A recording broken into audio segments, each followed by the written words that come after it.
Good evening, everyone, and welcome to Calvary Christian School for Friday night basketball. Presented by Masterwall here at Calvary, the game of the week. Tonight, Westfield School comes in to Calvary. We're beginning with the girls' action, and we will be underway here shortly. First, we will have the starting introductions and the national anthem in just a moment, and we'll come back for the tip-off here on Georgia-Alabama Sports Live.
Welcome back once again to Calvary Christian for tonight's basketball action. We're just about ready for tip-off here of the girls' game. Everybody's still getting settled in. And Westfield, these two teams have almost identical color schemes. And Westfield will be in the black uniforms tonight with the forest green trim, forest green and white trim. Calvary in their home whites with black and forest green trim, and we are about to get underway here on Steve Smithwick Court. Not Steve Smith, although Steve Smith is here. Probably going to have some things named after him before it's all over. But Steve Smithwick Court here at Calvary Christian.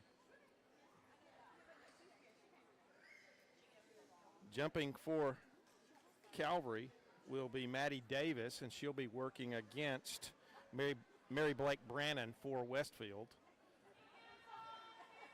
Calvary yet to pick up a win this season in girls basketball, looking for their first one tonight. Maybe it'll happen here.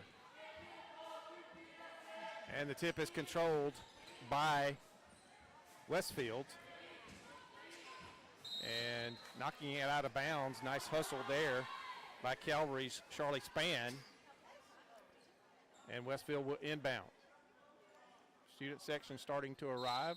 They'll be in full force by the time the boys game gets here. Driving in, losing it, and a travel. That is for Westfield. That's Kate Lane, guilty of the travel.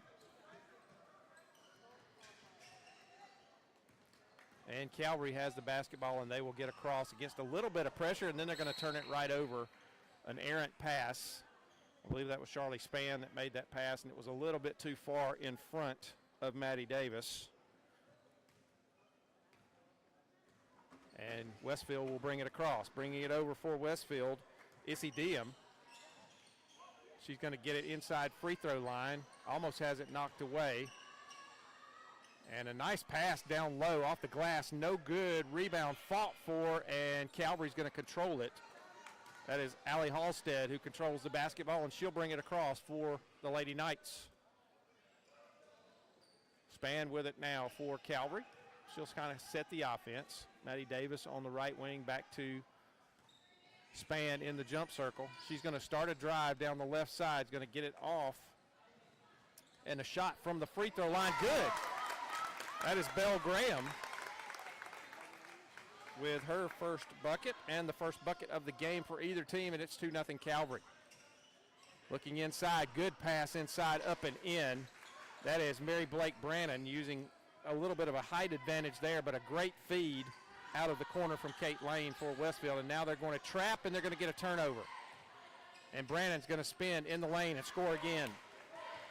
Mary Blake Brannon makes it 4-0, or 4-2, excuse me, Westfield.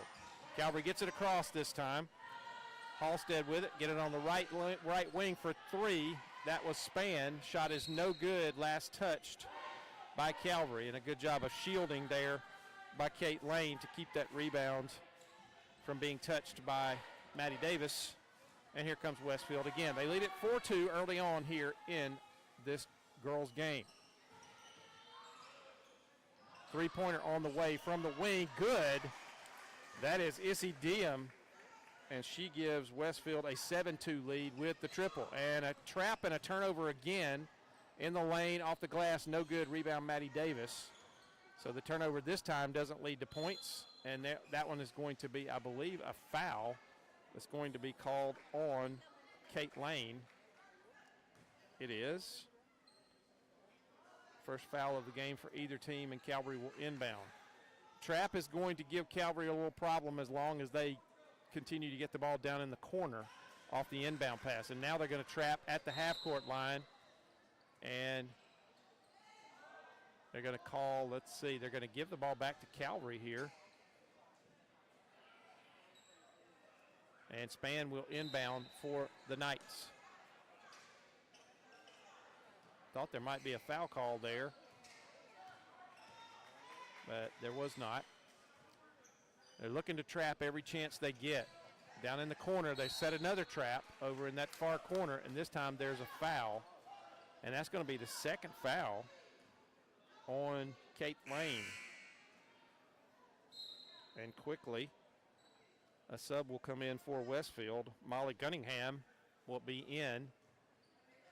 And it's clear that Westfield is going to try as often as they can to set traps and get turnovers.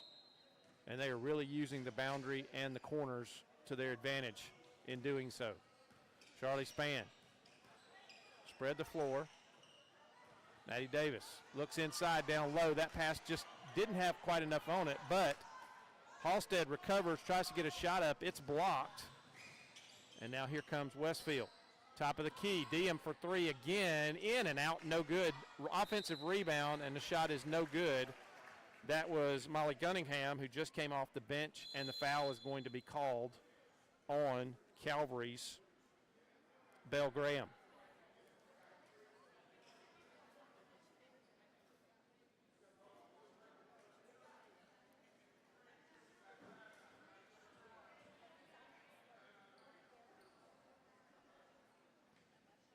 And now there is a timeout on the floor. And I'm going to assume this, Paxton, this is a 30-second timeout. We'll just keep it here. And again, Calvary having a little bit of problem against the trapping defense and the trapping pressure from Westfield. And they look like they're going to continue that until they feel like they're in control of the game. And that's what Coach Jonathan Norton is talking about here in this huddle. When they throw it in bounds, they've got to get it in the middle of the floor and away from the trap corners. And they're also going to have to start using bounce passes instead of trying to throw it over the raised hands of the Westfield players. It's a year of progress for Calvary. Very, very young girls team. And at the line for Westfield is Molly Gunningham. She'll have a pair of shots.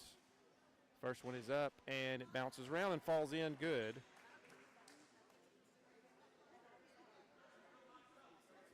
Currently, it is 8-2 Westfield. Second free throw coming from Gunningham. It is also good. 9-2, Westfield leads.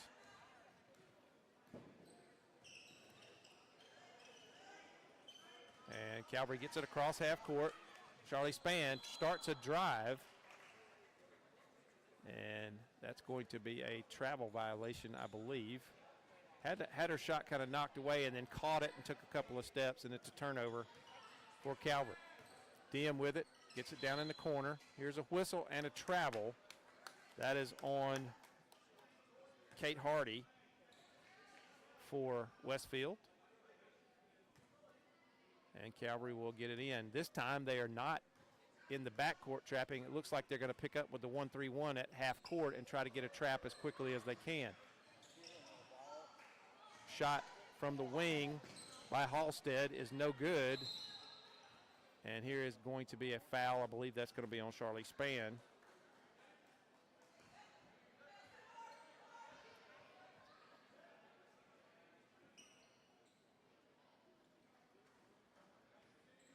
Not a shooting foul. And Diem will inbound on the baseline for Westfield. 4:37 to go in the opening period. Diem for three from the corner, long, no good. Rebound, though, goes to Westfield. Offensive rebound. On the wing for three. That is Dalen Sumner. It is no good. Rebound to Diem. She gets it down low. Shot is no good, short. And a jump ball is going to belong to Calvary, as Sumner had the rebound, but so did, I believe, Halstead for Calvary. And Calvary will bring it across. Again, looking to spring the trap is Westfield. They're in a 1-3-1. They've got a trap going right now, and that's going to be another turnover, as Reagan Terry tried to throw that one down low, and Charlie Spann was coming across, and she got a hand on it and knocked it too high for anybody else, and it goes out of bounds. And checking in is Savannah Skarisbrick for Westfield. 9-2, Westfield leads. Sumner down in the corner, dribbling in, dropping it off now to Brannon. Brannon gets it down low, off the glass, good. Nice look from Brannon. She gets it to Molly Gunningham, and Gunningham scores. She's got 4, and it's 11-2. 3:45 to go in this opening period. Picks up the dribble. Or actually, she didn't pick up the dribble. And now dribbling it off the foot is Maddie Davis.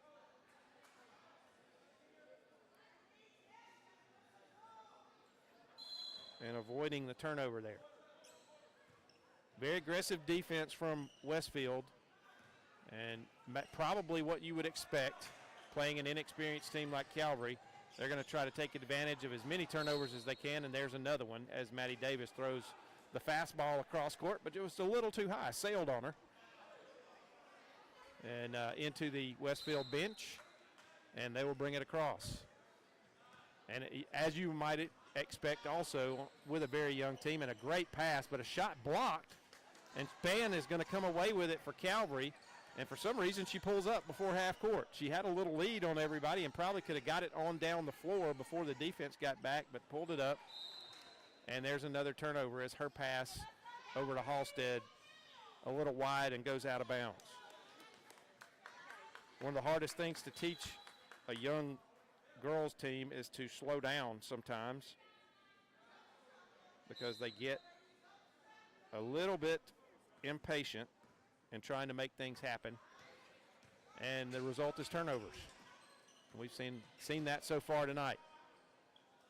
Sumner back over to Diem, down in the corner. Skorisbrick inside, nice pass, and Mary Blake Brannon scores again. Really good look from Skorisbrick there, and it's 13-2 now. 2:38 to go in this opening period.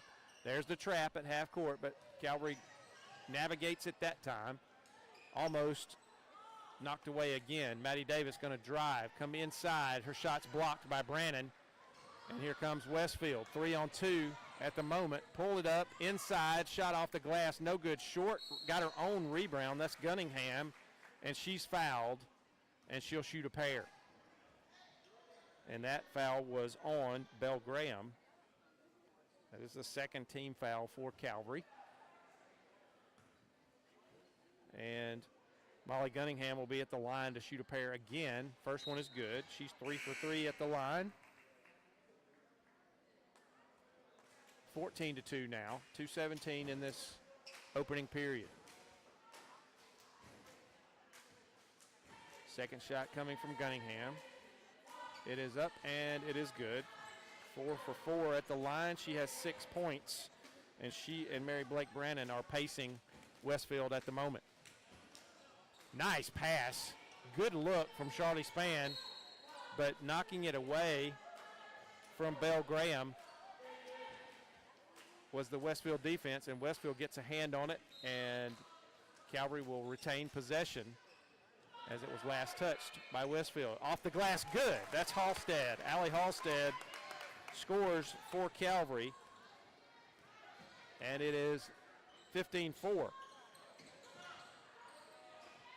Shot is no good, but rebound by Brannon. She's up. Short jumper is good from her. She's got 8 to lead all scorers. And it's 17-4. Calvary again. Tori Nolan in for the Knights. Knocked away from Maddie Davis. And it'll remain with Calvary.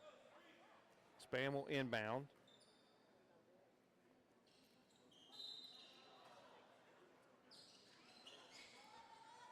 And there's a bad inbounds pass, and Halstead steps on the sideline before she can save it. And another turnover. It'll go all the way back to the baseline.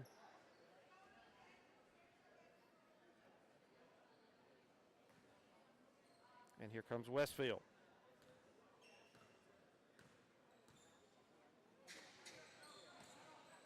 Shot is no good. Rebound in there by Tori Nolan. And here comes Charlie Spann. She keeps her dribble this time, gets it over to Halstead. Halstead, top of the key. Tori Nolan down low, great pass. And missing the layup was Belle Graham, and here comes Westfield. Gunningham has it knocked away from her. Good hustle from Charlie Spann, and she knocked that ball away from her as she started to either take a shot or make a pass. I'm not sure what she was going to do there. Looked like she might have been trying to find Brannon down low, but Westfield will inbound. Drive started. Shot is no good. That was Phoebe Campbell for Westfield, and Calvary gets the rebound, and here come the Knights. They trail at 17-4. We're under a minute now. Spann starts a drive, goes in, has it knocked away, last touched by Westfield. Nice drive right that time by Spann. And as she started to go up with a shot, had the ball knocked away, and it was off a Westfield player. Halstead now with it, top of the key. Clock has not started for some reason. Now it does, and now they need to stop it again, and they do. I've done that before, so I am not going to be critical. I have done it several times at basketball games. Belle Graham with it. Gets it to Maddie Davis. Span with it now. Left wing starts a drive. Baseline. Nice pass inside. Good. Count the bucket. Belle Graham with the score. She's got 4 now, and she'll go to the line to try to complete a 3-point play. And that foul was on, I believe, Mary Blake Brannon, and that'll be her first. And Belle Graham will be at the line, and her free throw is in and out, no good. Rebound Westfield. And almost a turnover, almost a steal by Span there. And now Skarisbrick looks at the 3. She's cut off. Now shot from Gunningham, no good. Rebound, though, by Brannon. She puts it up and in. Mary Blake Brannon is all over the place in the paint for Westfield, and it's 19-6. Tori Nolan working against that trap. They get it across the half-court stripe. Over long pass, skip pass over to Halstead, and she steps on the baseline and turns it over. 4.4 seconds left here in this first period.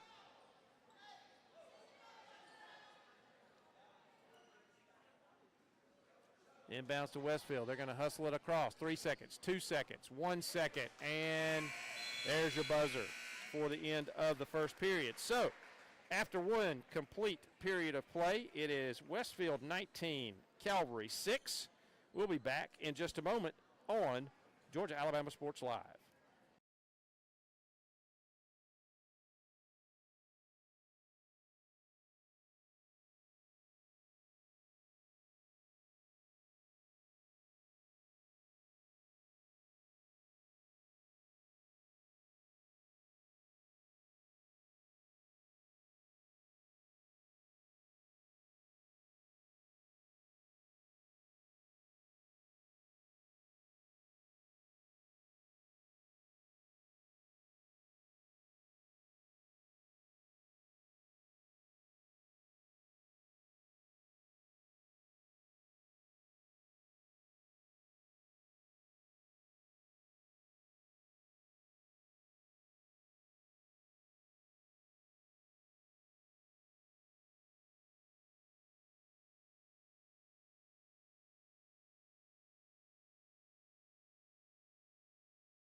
Back here at Calvary Christian, about to start the second quarter of action in the girls' game. It is Westfield 19 and Calvary 6. And, folks, we'd like to welcome all of our viewers tuning in on Middle Georgia Sports Live, the newest member of the Georgia Alabama Sports Live family over in Middle Georgia.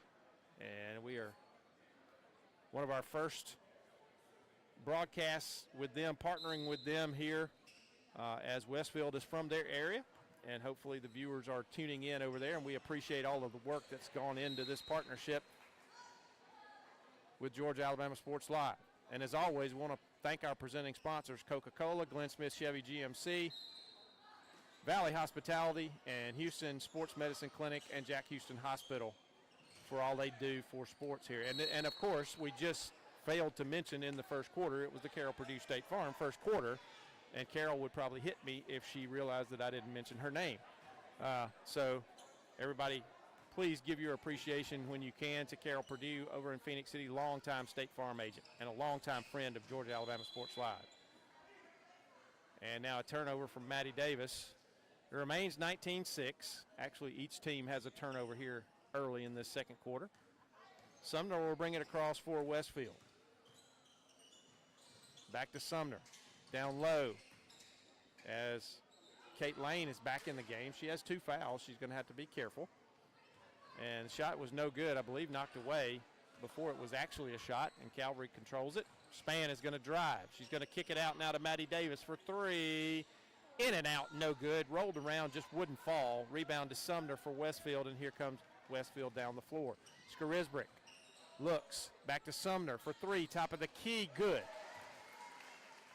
Dalen Sumner with her first basket of the game, and it is 22-6 Westfield. Halstead for 3, good. Allie Halstead now has 5 points, and it's 22 to 9. Skarisbrick in the lane, down low, nice pass. And that was scoring on that play, Kate Hardy.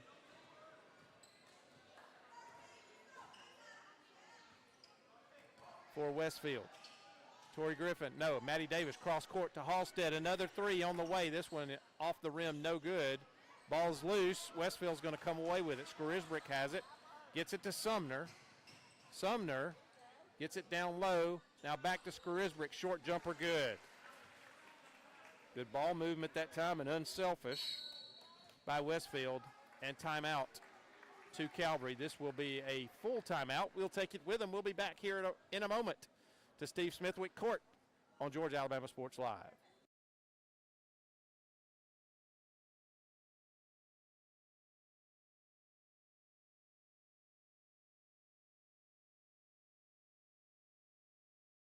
Hello, everybody. This is DJ Jones with the Sports Visions Morning Show for the best.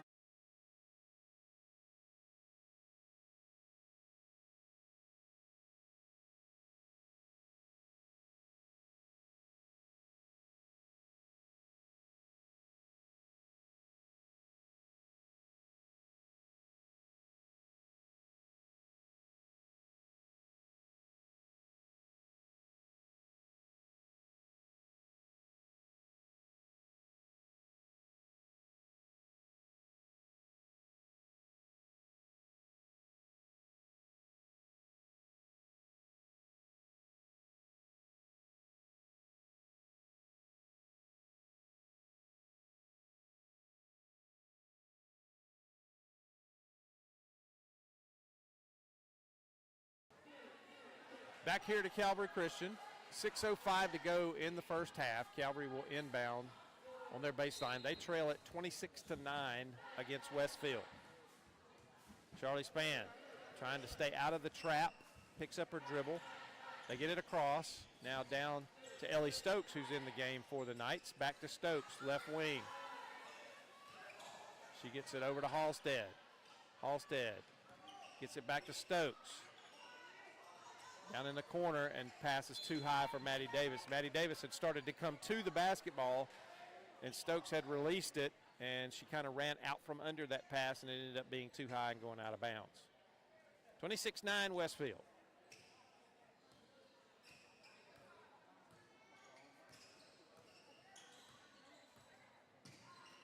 In the corner, in the game for Westfield is Avery Spence for the first time. And now Molly Gunningham gets it to Brannon. Has knocked away, but a foul is going to be called on Charlie Spann, and that's going to be number 2 on Spann. First one of the quarter for Calvary. And Molly Gunningham, who is 4 for 4 at the line so far, goes back for another pair of shots. And the first one is good.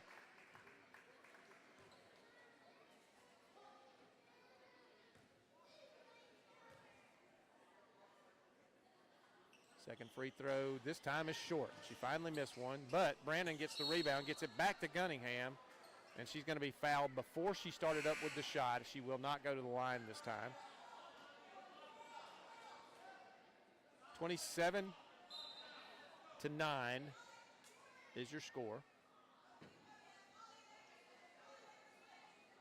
I did not see who that foul was on for Calvary. I'll give him a team foul, and I'll try to catch it up later. I'm not sure which player that was called on. Halstead, Stokes, Spann, Graham, and Davis are the 5 for Calvary. Brannon, Lane, Gunningham, Spence, and Diem are the 5 for Westfield. And a travel on the left wing by Lane. Got in a little too big of a hurry as she started her drive. Stokes will inbound for Calvary. And laying in wait is Westfield at midcourt. Going to try to spring a trap if they can. Calvary has gotten much better at getting past those traps. Halstead tries to hit Davis, and it was actually not a bad pass, but Davis had set her feet toward the middle of the lane and could not get going again to catch that pass. And another turnover. 4:58 to go in the half. Diem will bring it across for Westfield. Gunningham. Cross court in the corner to Diem. Inside, nice pass to Spence, but she has it taken away by Spann. Just took it away from her. Spann kicks it out now to Stokes for three. Good! Ellie Stokes hits the three-pointer, and it's 27-12.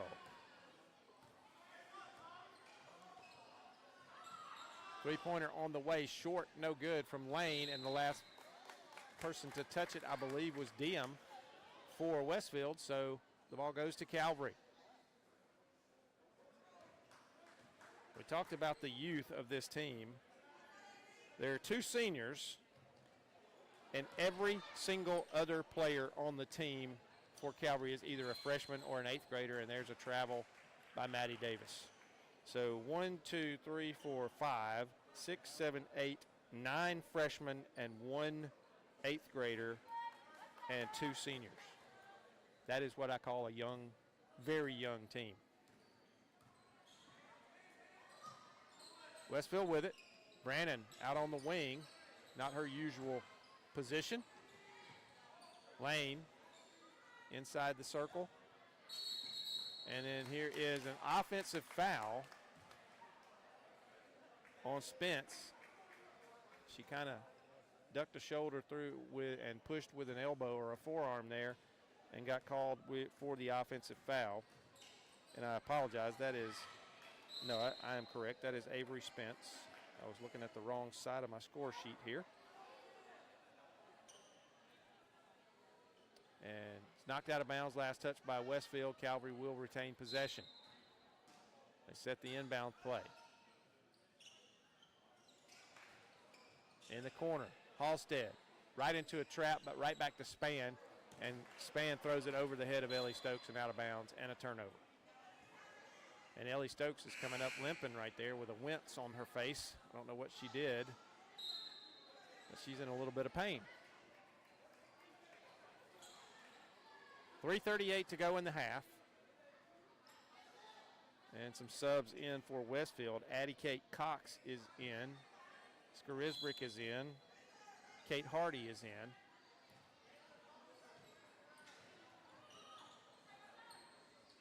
Sumner. Cox looks inside. That one knocked away, and it's going to be last touch by Maddie Davis as they try to get the pass to Kate Hardy. Phoebe Campbell will inbound. Gets it to Sumner for three. In and out, no good. Rebound, though, by Skarisbrick as she had good position on the backside. Skarisbrick looks inside, finds Sumner. And then here's a foul. That is going to be on Belle Graham. And that is Belle's second foul. And the third team foul by Calvary in this quarter. And here comes into the game Reagan Terry for Calvary, and Belle Graham will have a seat.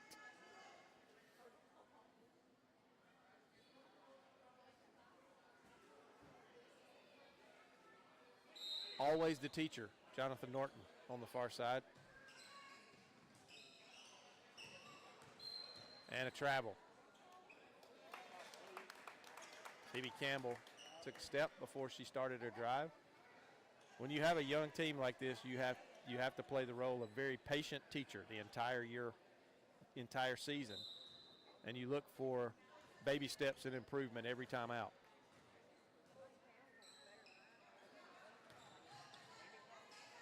Allie Halstead for three. Good! Allie Halstead, another three. She's got 8 now and is 27-15. Skarisbrick looks inside. That pass knocked away, and Charlie Spann comes away with it for Calvary. Nice pass to Ellie Stokes. Skip pass by Spann. Inside to Maddie Davis. She drives and it's going to be fouled. That's going to be on Sumner. And I believe Maddie Davis will go to the line. First foul on Sumner. Second team foul for Westfield in the quarter. And Maddie Davis at the line to shoot a pair. First one is good.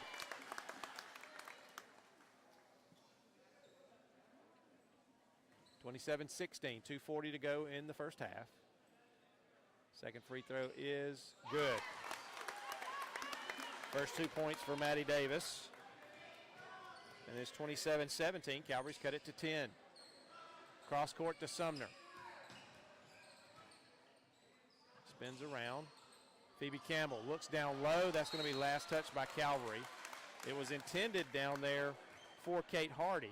No, they're going to say that was last touch by Westfield. They're going to say Hardy got a hand on it, and it was off her and out of bounds, and Calvary gets the basketball. Another nice skip pass down in the corner. Ellie Stokes finds Halstead. Halstead off the glass, good. Nice pass from Ellie Stokes, and it's 27-19. Calvary has it in single digits.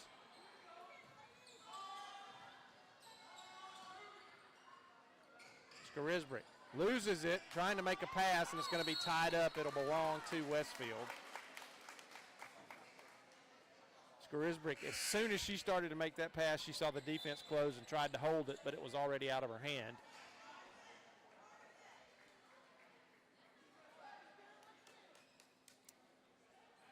(27-19). Westfield has it on the baseline. 21 on the shot clock. Sumner, top of the key now. Around to Diem. Diem starts a drive, cut off. Gets it over to Sumner for three from the left side. Short, no good. It's going to go to Calvary on the rebound as nobody got a hand on it.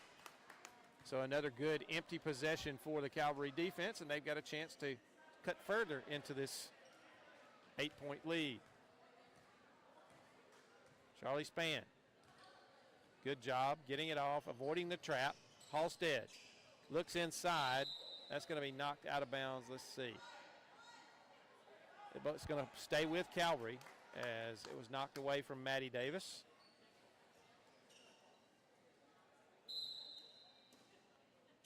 Spann gets it to Halstead for three. Good!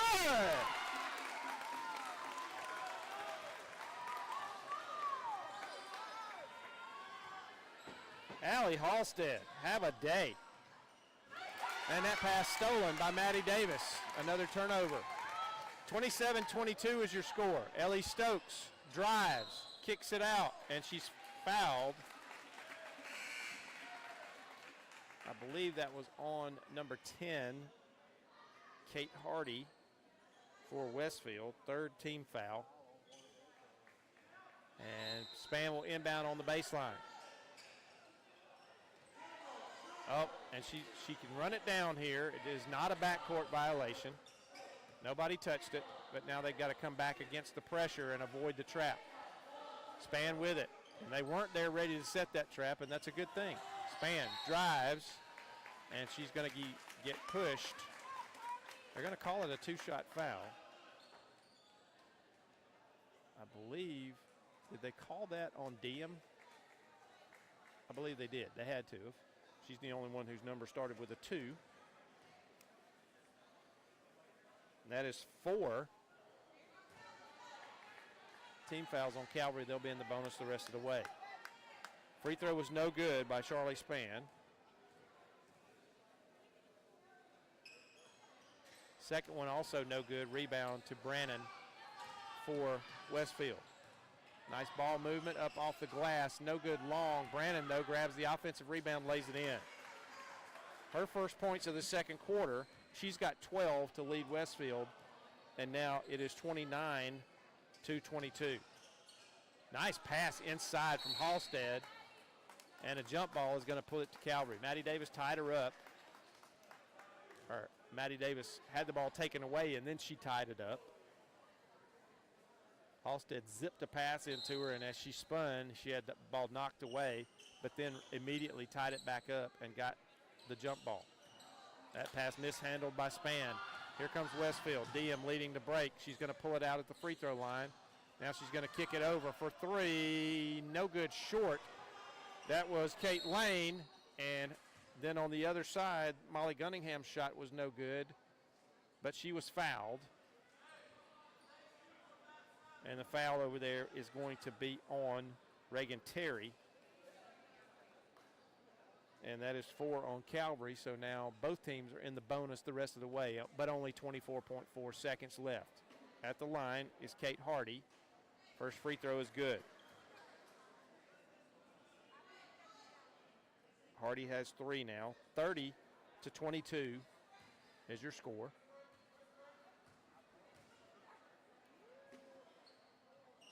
Shot is up and no good, though, but rebound. A nice job by Gunningham. She knocks it to Brannon, and Brannon scores again.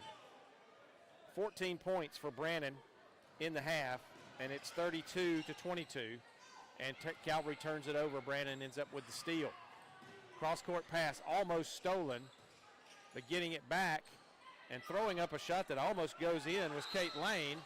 And then the rebound is fought for, but it's going to remain with Westfield with 1.8. And coming back in for Calvary very quickly is Tori Nolan. And she's going to, let's see.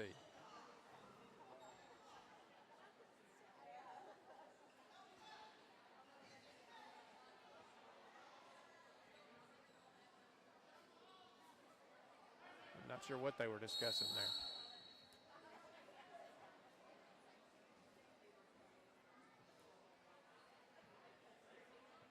Oh, they called a jump ball. Okay. So they called a jump ball there on as two players simultaneously knocked it out of bounds, I guess. And they couldn't decide who it was out on. So the ball belongs to Westfield on the alternating possession. And then it will go back to Calvary in case there's another one. 1.8.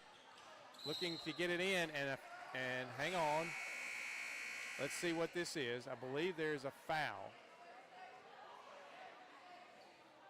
And it's an offensive foul. Or wait a minute. She gave a player control foul signal. But it was a pushing foul.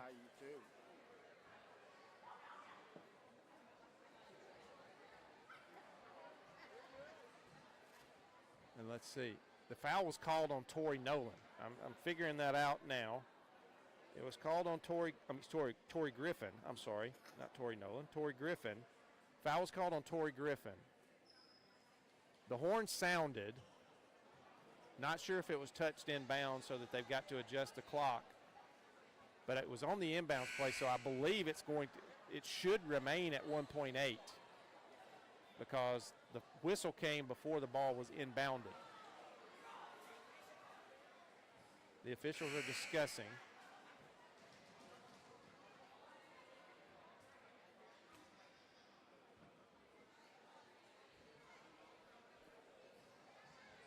And this will be a shooting foul if indeed the foul is on Tori Griffin of Calvary. This will be a shooting foul.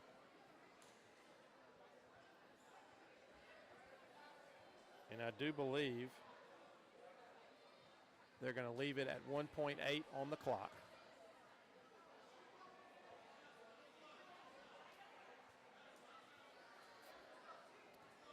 They are going to leave it at 1.8, and shooting 2 will be Kate Lane.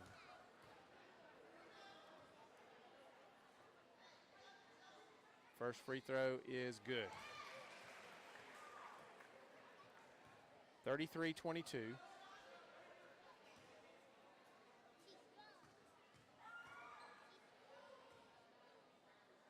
Second free throw is up, and it also is good. 34-22. Stolen by Westfield, and Lane tried a three-pointer. It would have been good if it had gone, but it was no good off the back of the rim. So another turnover almost gave Westfield a chance to score there. And we go to halftime. It is Westfield 34, Calvary 22. We'll be back here for the second half of action in just a few minutes here on Georgia Alabama Sports Live.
Back here at Calvary Christian, Steve Smithwick Court. Here in Columbus, Georgia, it is Westfield 34, Calvary 22, and Westfield had a little run at the end of the quarter. They had a 6-0 run to take a single-digit lead back to 12 points. As Calvary had gone on a run themselves, mainly led by Allie Halstead. Halstead had 11 points in the second quarter, including 3 three-pointers. And now they're getting everything ready to go. The officials are ready. Westfield will have the basketball to begin the second half. Sumner will inbound, and Izzy Diem will bring it across for the Hornets. They lead at 34-22. Inside, and that is good from Kate Hardy. So right off the bat, Westfield scores, and it's 36-22. And they're going to turn the pressure up with this trapping defense again, and that was knocked out of bounds, and thankfully the referee turned his head and got it out of the way a little bit, or he might have a headache right now. Hit him in the shoulder. Calvary will inbound.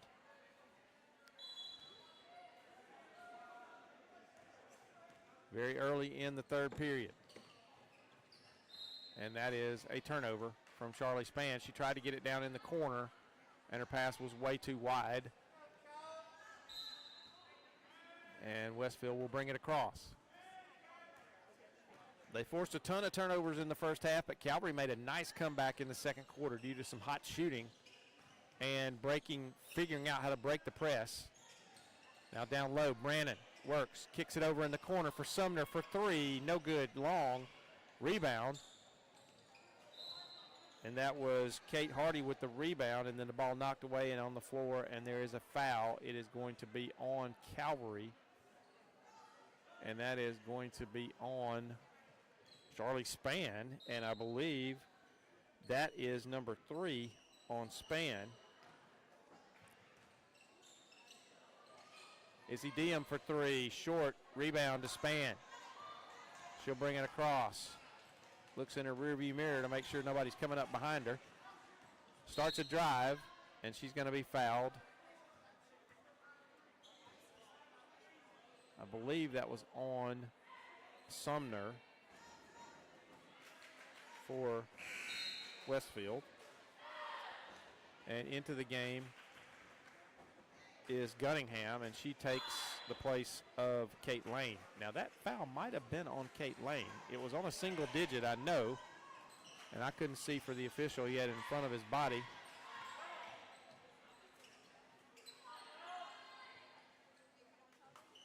Spann for 3, long, no good. Rebound to Brannon. And down court, nice kick, pass. Shot is no good from Hardy, but now a three-pointer on the way from Sumner, and it's good. So Dalen Sumner with the three-pointer, and that makes it 39-22 now. I believe that equals Westfield's biggest lead. Reagan Terry, and a double dribble, turns it over.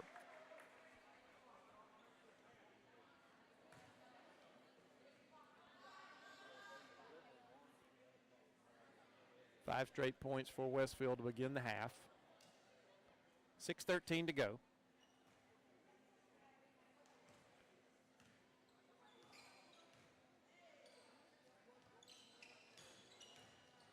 Nice drop off. Short, missed shot, got her own rebound, missed again.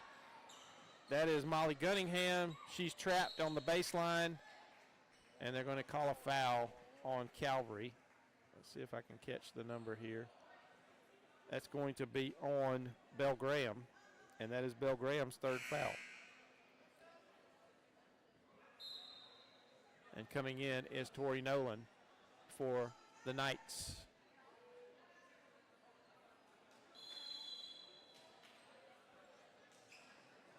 Westfield gets it in. Gunningham, free throw line, kicks it out to Diem, down to Sumner, down low, off. Little short jumper, rebound, no good by Hardy. Inside to Gunningham. She misses the layup, and Charlie Spann gets the rebound.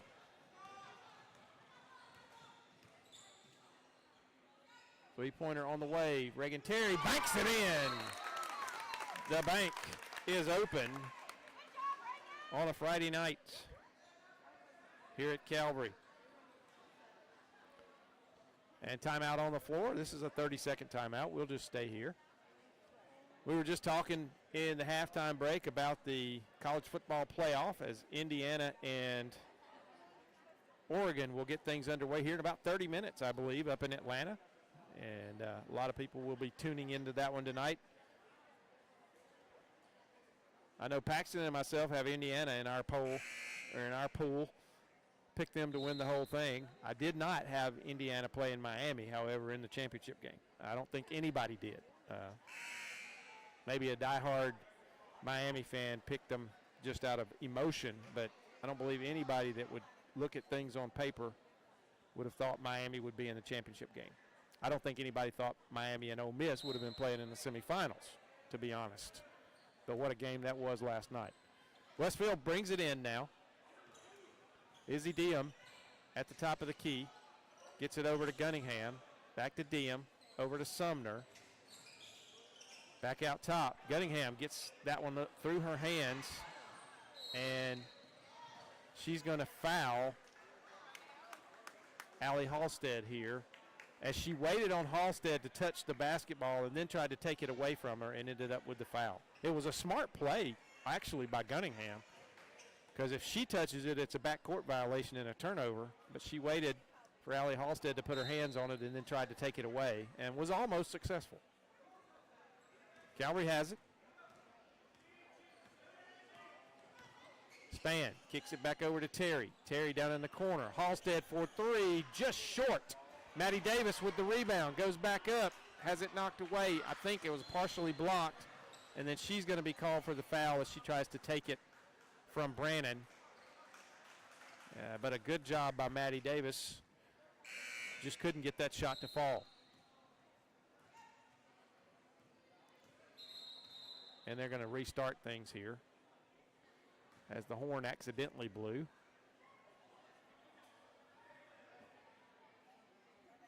And now everything's good. They reset the shot clock. 4:53 to go in the game. 39-25. Westfield with the lead.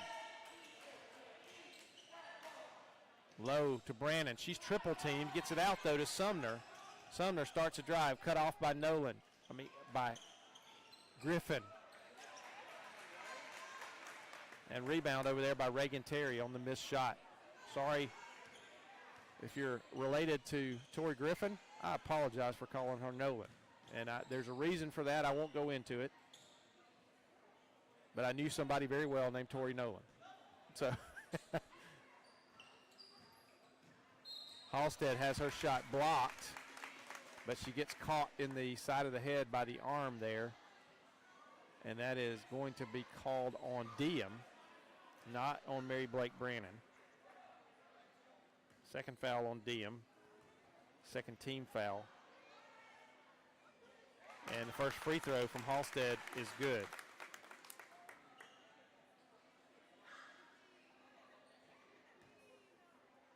Allie Halstead is the 8th grader on this team.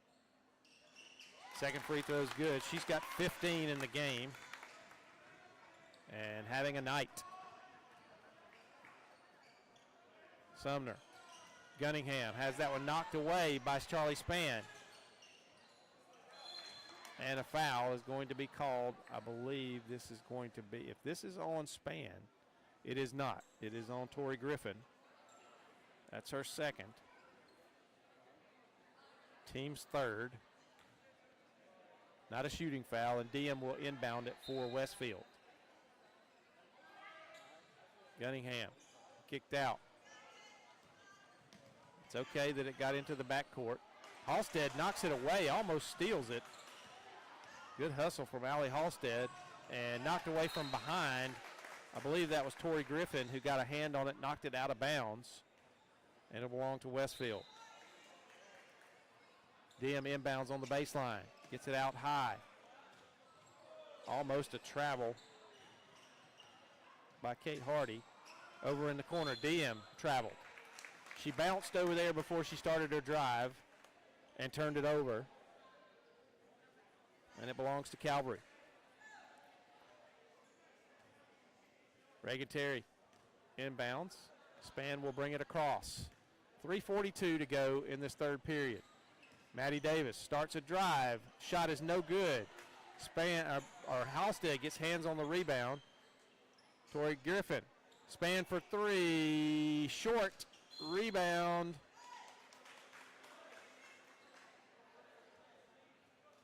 And I believe that foul is going to be called on Reagan Terry. And this will be a shooting foul.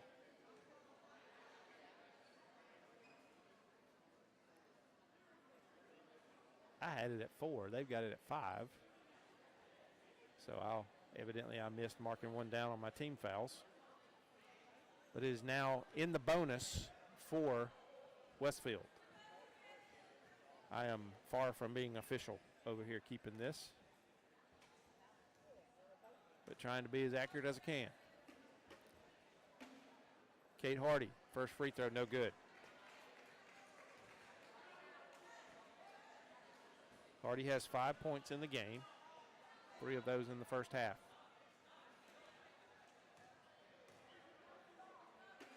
Second free throw coming. Also no good. Rebound to Calvary. Span's going to come away with it for the Knights. 3:20. Ball knocked away and stolen by Gunningham, and a foul. That's going to be, again, let's see, on Tori Griffin, and that is 3 fouls on Tori Griffin. So if I have my scoring right here, there are 3 fouls on Belle Graham, there are 3 fouls on Charlie Span, and there are 3 fouls on Tori Griffin. So a little bit of foul trouble for Jonathan Norton here. First free throw on the way from Gunningham is no good. She hit her first 4. Now she's missed 2 in a row. Second one is good.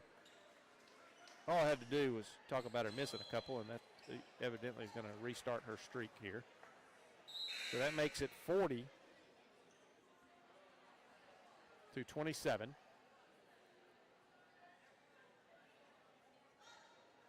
And a turnover after that last free throw brings it back to Westfield. Sumner has it, left wing. Starts a drive, cut off. Picks up her dribble, gets it to Gunningham now on the left wing. Out top, Issy Diem now right wing. Phoebe Campbell got it to Sumner, and Sumner started a drive. Her shot was no good, an air ball long over everything, and the ball was knocked out of bounds and last touched by Westfield. It'll belong to Calvary. 40-27, 2:57 to go, third period. Halstead avoids the trap. Good job of doing that. Back across court, and a backcourt violation. Halstead had brought both feet across and established, and then stepped back across the half-court line, and that is a violation. If she had had one over and one back, it would have been okay, but she had already brought both feet over, and when she stepped back, it was the violation. Diem inside to Gunningham. Nice pass to Brannon, and she scores. Good ball movement right there. Brannon now has 16. That's her first basket of the second half, and a really nice look from Gunningham. Ellie Stokes trapped, gets it to Halstead, though, and they're going to get it across. Nope, they're not. And according to the shot clock, that is correct. They were actually a little bit late blowing the whistle. And Span will come back in for Ellie Stokes. 2:33 to go in the third.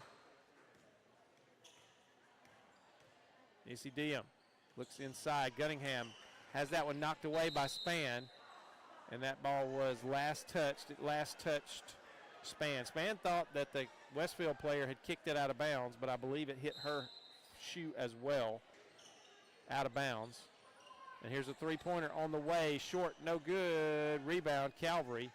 Span with the rebound, and she's going to be fouled. Let's see who this is. It's either going to be on Diem or Sumner. That's going to be on Sumner. That's her third foul.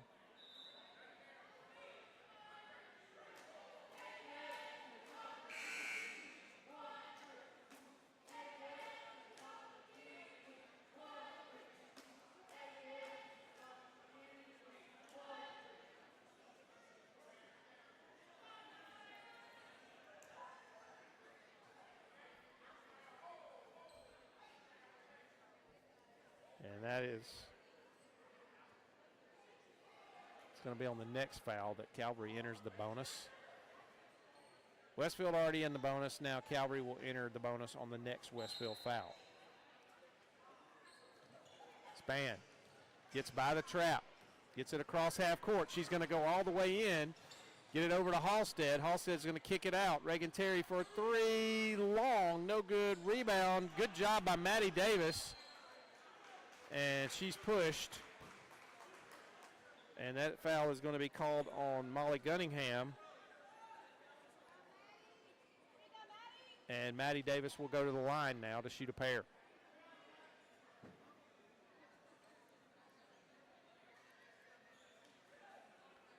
She has 2 points in the game. Both of those came from the free throw line in the first half. First free throw is up and good.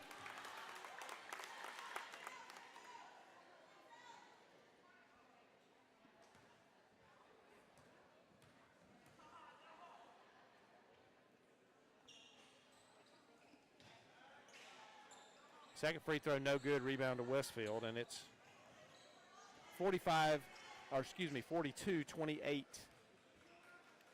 here in the third quarter. Under 2 minutes now.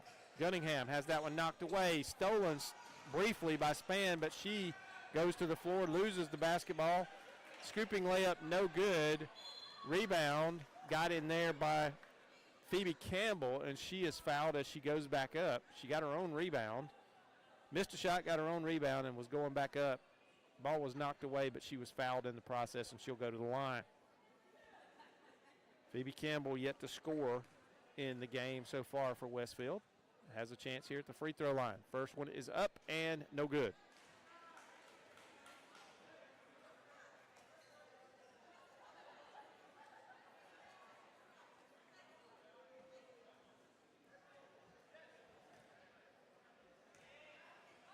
Second free throw coming. And it is good. So 1 of 2 for Campbell.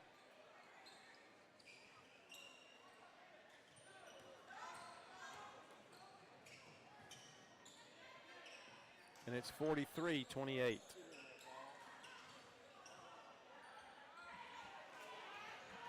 Shot was no good. Rolled around on the floor. Gunningham is going to draw the foul and score. Count the basket.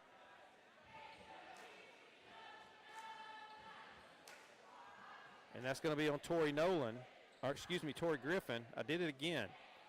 And I have her with 4 fouls. I'm not sure I'm correct. But Gunningham, first free throw, or that free throw is good to complete the three-point play. And Gunningham now has 11 points. And it's 46-28. Halstead kicks it out.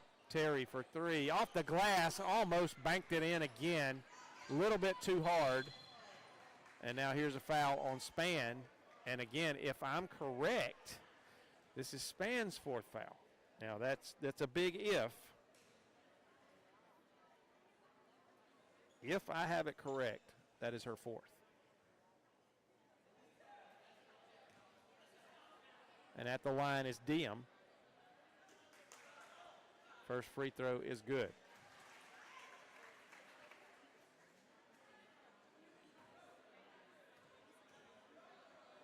That's her first point since hitting a 3 in the first quarter. Second free throw also good. 48-28. The lead now stretched to 20 by Westfield. Span gets it to Terry. Terry going to get it across. Halstead. She's going to be fouled by Phoebe Campbell. That's her first.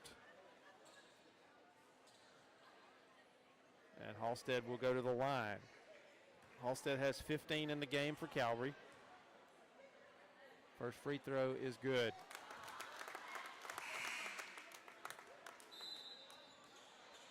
.112 in this third period. And Ellie Stokes is going to come back in for Span.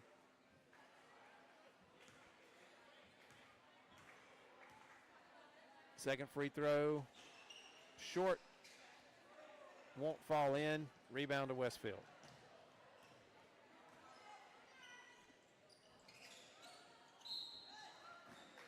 Whistle and a foul, and that's on Tori Griffin, and that's her fifth. I was correct. So Tori Griffin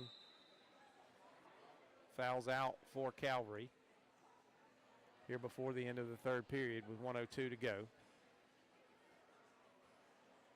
A very quiet discussion with Jonathan Norton and the official on the other side. Very quiet. Very little animation.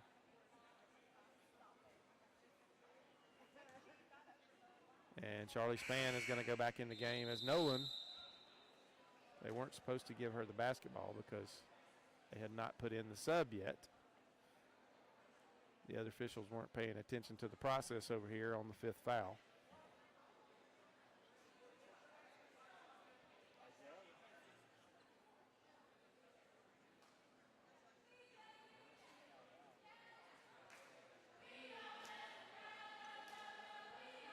And now another officials discussion. And I've got the hourglass going on the remainder of this game.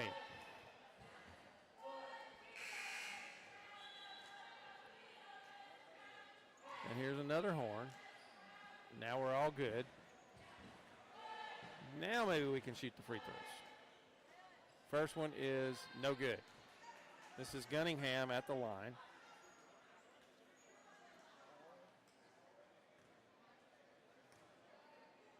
.28-29.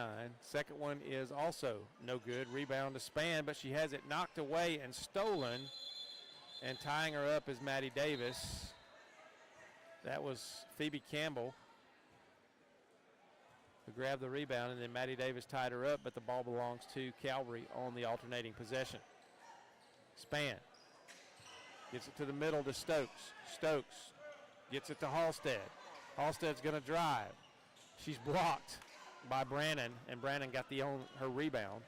Just basically took it off her hand. Gunningham is going to be fouled. And let's see if that's on Span, and it is. That is 5 fouls. So I did have that one right as well. So Calvary is going to lose one of their best ball handlers for the remainder of the game as Charlie Span fouls out. So Tori Griffin and Charlie Span are done for the game as Gunningham hits that one.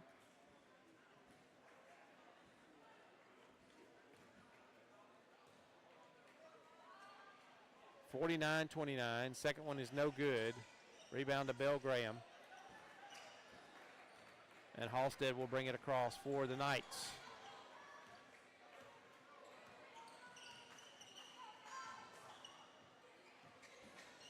Reagan Terry going to start a drive. Gets down low, kicks it back out to Ellie Stokes. And a foul on Phoebe Campbell.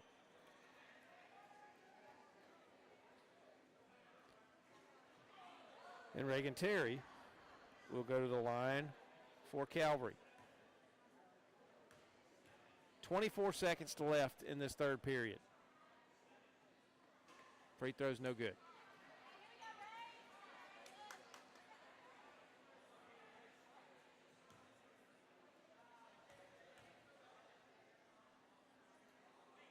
Second free throw is also no good. Rebound to Brannon. And here comes Westfield. 20 seconds. Diem, right wing. Campbell, left wing. Corner down to Sumner. She starts a drive and she traveled. And I tell you, I got about $9 in my pocket, and I'd give it to all these officials could split it 3 ways if they'll just swallow the whistles here in the fourth quarter coming up. I know that wouldn't even buy them a hamburger, but, you know, at least it's something.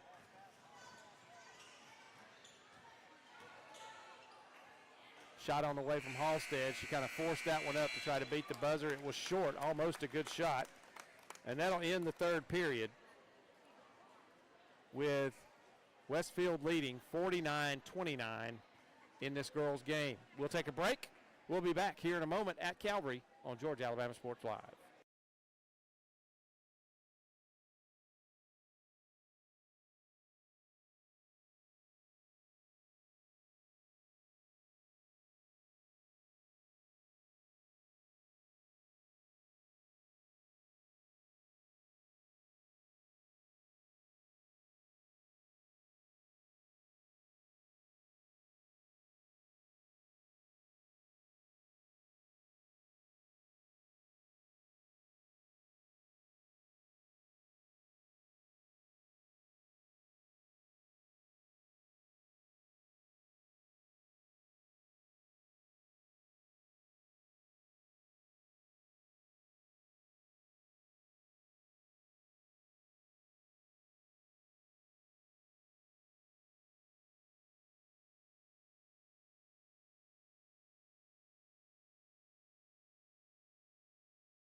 Back here at Calvary, Westfield with the basketball to begin the fourth quarter of play.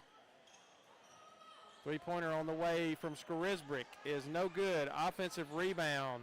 Lane and gets her own rebound. Goes back up, no good. Another rebound for Westfield, back up and no good. That was Kate Hardy. She missed it, and then the ball is knocked away, and it's going to be over to Calvary. I don't think there was a foul on that. Ellie Stokes had it briefly knocked away. Maddie Davis now with it. Halstead.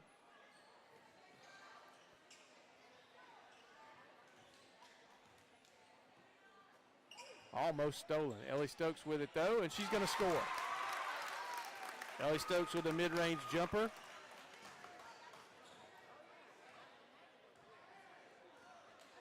And it's 49-31. Lane drives and cannot score. It just will not fall, but Brannon says, I can, and grabs the rebound and scores. She's got 18 now to lead Westfield. Ellie Stokes down in the corner to Maddie Davis. Starts a drive.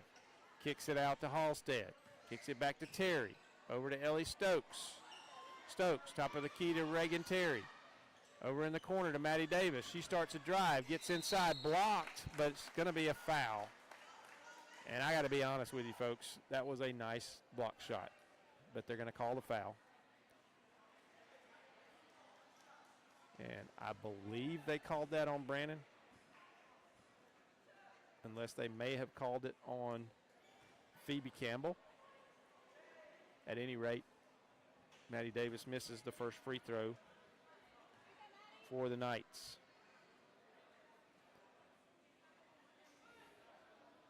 She had been 3 of 4 up until that point, now 3 of 5 at the line. Make that 3 of 6, as both of them will not fall for her on this attempt. Scarisbrick gets it to Diem. Diem to Lane, and Lane has it back. It's going to start a drive. She's going to try to drop it inside to Campbell, and it's a bad pass and stolen by Ellie Stokes.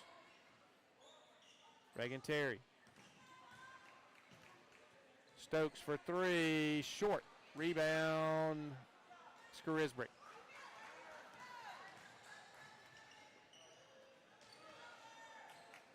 Now Diem with it out top. Over the lane, down low, off the glass, and it just will not fall for Kate Hardy. That ball did everything but go in there, and I believe they called a jump ball there, which belongs to Westfield.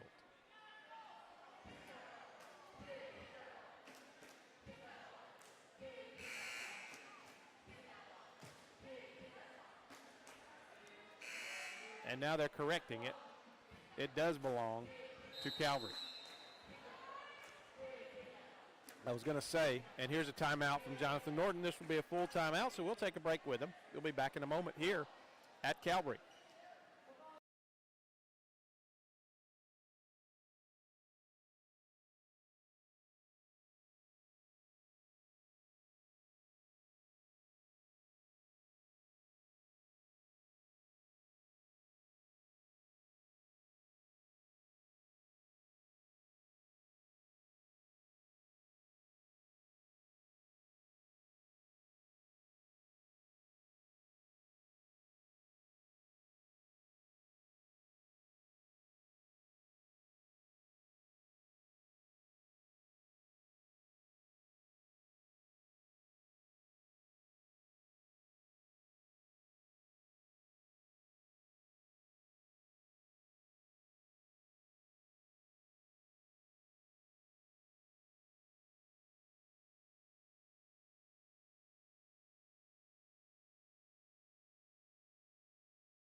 Back here to Calvary. Calvary inbounds. Work against pressure. It's kind of soft pressure. Maddie Davis starts to drive on the baseline. She's going to be fouled by Lane. And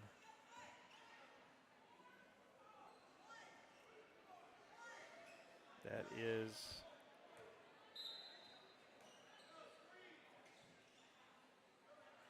Lane's second, I believe, or third. Ellie Stokes gets it inbounds. Reagan Terry kicks it out. Maddie Davis. Cross court to Stokes. Kicks it over to Terry. Terry to Halstead. Halstead back to Terry. To Halstead. Long three-pointer, short. Just a tad short. Rebound to Westfield. Brannon has that one knocked away and stolen. Good job by Belle Graham as she knocks that one away, and Calvary gets the turnover. 5:10 to go in the ball game. Calvary trails at 51-31. Halstead up off the glass, no good, but she's fouled, and she'll shoot a pair. Nice drive to the bucket by Allie Halstead, and she picks up the opportunity to score from the free throw line. 5:03 to go in the game.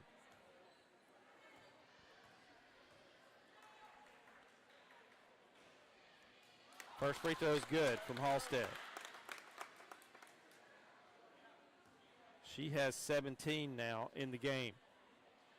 Second free throw, long, no good. Rebound off two players from Calvary and Maddie Davis. With it really kind of an unintentional foul there. She was running and the Westfield player grabbed the ball and tucked it, and Maddie Davis didn't have her in the field of vision and ran into her and got the foul call. So unfortunate there, but that's okay. Ball knocked away and stolen. Ellie Stokes comes in with it for Calvary and loses it out of bounds.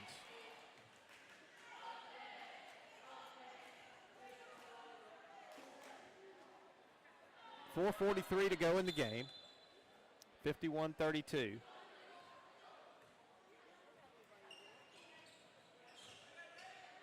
And the shot won't fall again. I tell you, Kate Hardy has to believe that somebody's playing a trick on her tonight, because she's had the ball under the basket probably 6 or 7 times with a point-blank layup, and it goes up and does everything but go in.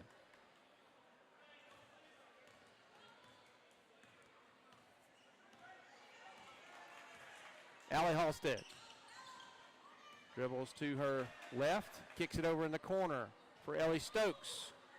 Shot is no good. Rebound Brannon. Here comes Westfield. Lane with it for the Hornets.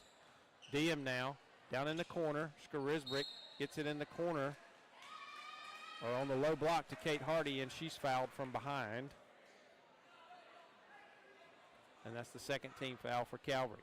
Coming into the game for the Knights for the first time tonight is going to be Brianna Hickman.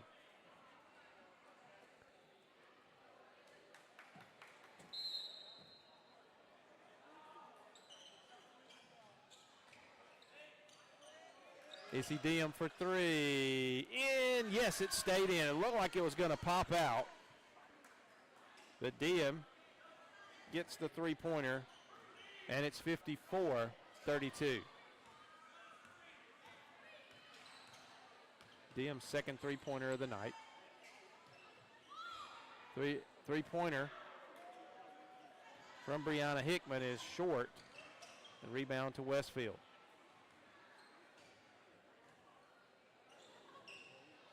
Give her a thumbs up for taking that opportunity to score as soon as she could. Skarisbrick going to be fouled from behind. And she'll go to the line.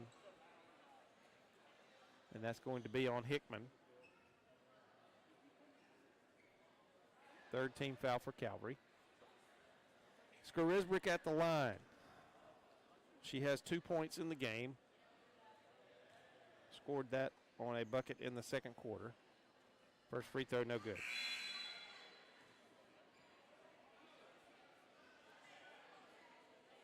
And now multiple subs coming in for Westfield. Sumner's back in. Avery Spence is back in. Molly Gunningham is in. And Addie Kate Knox in for Westfield. Shot is good on the second free throw from Skarisbrick. She's got 3 in the game. And then back in now for Westfield is Phoebe Campbell. For the first time tonight, really, Westfield's going to back up. And a offensive foul from Hickman. She came to set a screen, but set it a little too hard. And coming into the game for Calvary is Mackenzie Neubauer.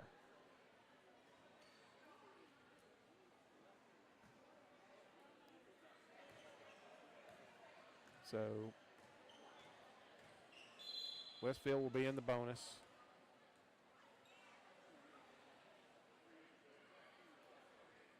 They're going to fix the clock here. Shot clock had an error. They're fixing that up.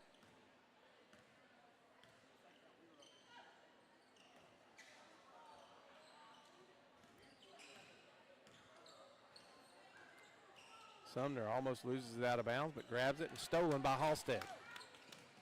Picks up her dribble.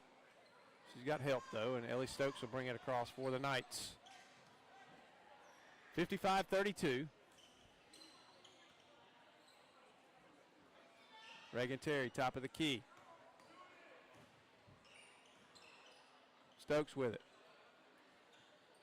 Now Mackenzie Neubauer, back to Halstead. Halstead has that one taken away. And here's a travel, a carry that's going to be called against Molly Gunningham, and a turnover.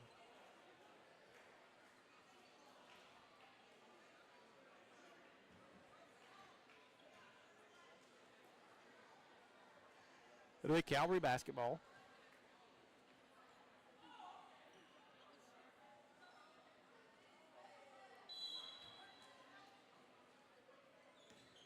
Into the backcourt. Halstead will gather that in and bring it across for Calvary. 2:29 to go in the game. Ellie Stokes for three. Short. It looked good all the way. Not going to lie to you. I thought I was going to get to make the call there. But it hit the iron and goes out of bounds and belongs to Westfield.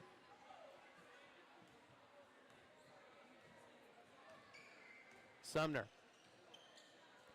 Now down in the corner, Avery Spence off the leg of Neubauer, though, and out of bounds. 2:14 to go in the game. Let's see how long 2 minutes and 14 seconds takes to play. I guarantee you it won't be just 2 minutes and 14 seconds. Kicking it inside. Actually, a nice pass. Gunningham can't hit the shot, gets her own rebound, and she's fouled. What a shock. I'm sorry. Did I say that out loud, Paxton? Foul was on. Actually, that is a shooting foul. And that's going to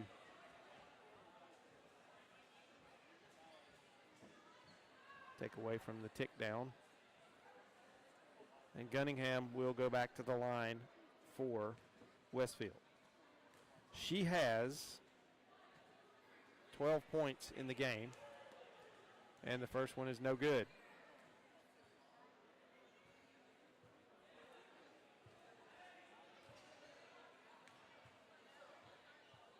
Second free throw is short, no good. That's an air ball. And Gunningham is sort of, she can't figure it out herself. She's perplexed. She's kind of lost it at the free throw line. Halstead. And a foul. If I had a hammer, I would break every whistle on the floor right now. And then have to come up with an alternate method of stopping the clock.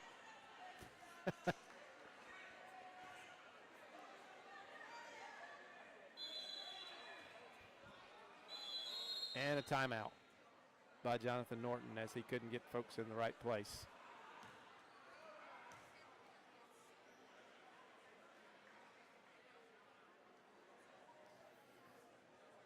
Boy, oh boy, oh boy. It's Friday night here in Columbus, Georgia. Boys game will be coming up in about 45 minutes when we get rid of these last 2 minutes of the ball game here. I'm just kidding, folks. Tomorrow, if you're in Columbus, Georgia, and you want to see some college basketball, come out to the campus of Columbus State University. They will be entertaining University of South Carolina Beaufort. Women's game at 1:30. The men will follow at 3:30.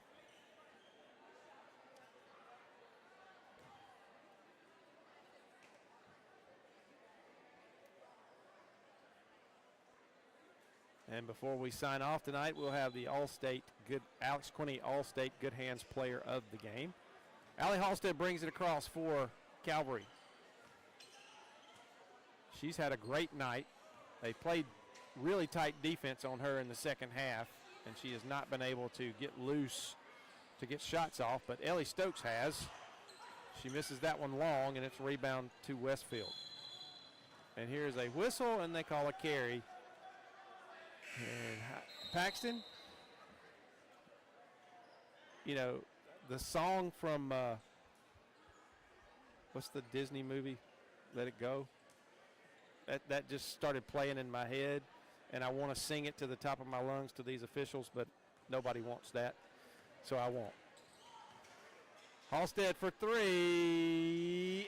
Oh, it almost fell in. It popped up and looked like she was going to get the shooter's roll, but stayed out. 55-32. A minute 20 to go in the ball game. What are the chances we don't get a whistle on this possession? And they score. And that was the first bucket of the night for Avery Spence for Westfield. 57-32. Stokes, Halstead for three, long. Oh, she banked it in. Oh, my goodness. Look at that. 57-35. Scoring, no, not scoring. Spence missed that one. Brianna Hickman has the basketball. She has it knocked away. She gets it back. She loses it again and gets it back, and now she is going to get it knocked out of bounds by Westfield. And into the game for the first time tonight for Calvary is Kaya West. Kaya West, one of those seniors on the team, only two of them. Tori Griffin and Kaya West are the lone seniors for Calvary. Ellie Stokes starts a drive, has it knocked away. Hickman gets it, and then Stokes is coming by, and it goes off her knee and out of bounds, and that's the kind of night it's been for Calvary. So here comes Westfield. They lead it 57-35, 25 seconds. Shot clock is off. I would have given the Westfield players my $9 if they'd have just dribbled around and not shot the ball or anything right there. 17.4 seconds left. Halstead will bring it across for Calvary. 13 seconds. 10 seconds now. Halstead for three. Long, no good. Rebound, Westfield. 4 seconds. 2 seconds. 1 second. Off the glass, no good. And there's your ball game. So Westfield comes in to Columbus and takes a 57-35 win over the Calvary Lady Knights. The two teams shaking hands now. A lot of positives in the game for Jonathan Norton and his very, very, very young basketball team. But Westfield gets the win, a much more experienced team. And our Alex Quinney All-State Good Hands player of the game tonight is none other than Allie Halstead. The 8th grader poured in, let's see, let me see if I do my math right. 13, 15, 16, 17, 20 points tonight for Allie Halstead. 20 points out of the 32 for Calvary. So what a night for the 8th grader, Allie Halstead. Congratulations to her. She's our Alex Quinney All-State Good Hands player of the game. And we're going to go away for a little while between games here. We'll have the boys action starting in about 12 minutes here on Georgia Alabama Sports Live. And thanks once again to our folks over at Middle Georgia Sports Live who are making this possible for the folks over in the area of Westfield. Hopefully we have some viewers over there. And stay tuned for more on Middle Georgia Sports Live throughout the rest of this year. We'll be back in a little while here on Georgia Alabama Sports Live.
Good evening, everybody. Welcome into the boys' game for Westfield versus Calvary. Dylan Hostin tipped it straight to Westfield. Mike Peacock on the call. He will be up here in just a second, but it's kind of weird they didn't do any introductions, nothing like that. We're getting started quick here. Pass down low. A feed and reverse layup, good. That's number 23, Cannon Allen. We got Mike right back up here. He's going to hop on and do play-by-play. Sorry about that. They must not have did the full introduction. Yeah, no introduction's kind of crazy, but, you know. It's unusual for Calvary. Very. So Westfield up 2-0. Three-pointer on the way from Cross. Dylan Hostin had his hands on the rebound, but it gets loose. Phoenix Griffith tracks it down. Inside, Liam Hocutt off the glass. No good. Rebound tipped around. Last touch by Hostin. Okay, catch me up. Who scored for Westfield? Do you remember? Cannon Allen. Cannon Allen with the bucket. Get my score sheet caught up here. And with it out top, that's Hulbert. He gets it to, and I do not have a number 1.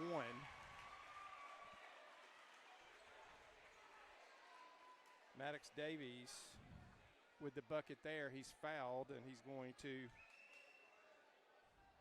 go to the line to try to complete the three-point play. It's 4-0. I've got a number 1 who I don't know because he wasn't on their numerical roster. I had 2 number 12s. I'm going to say that number one may be Braden Churcher. And the number 12 that's on the court may be Patton Lamberth. But I'm not 100% sure about that.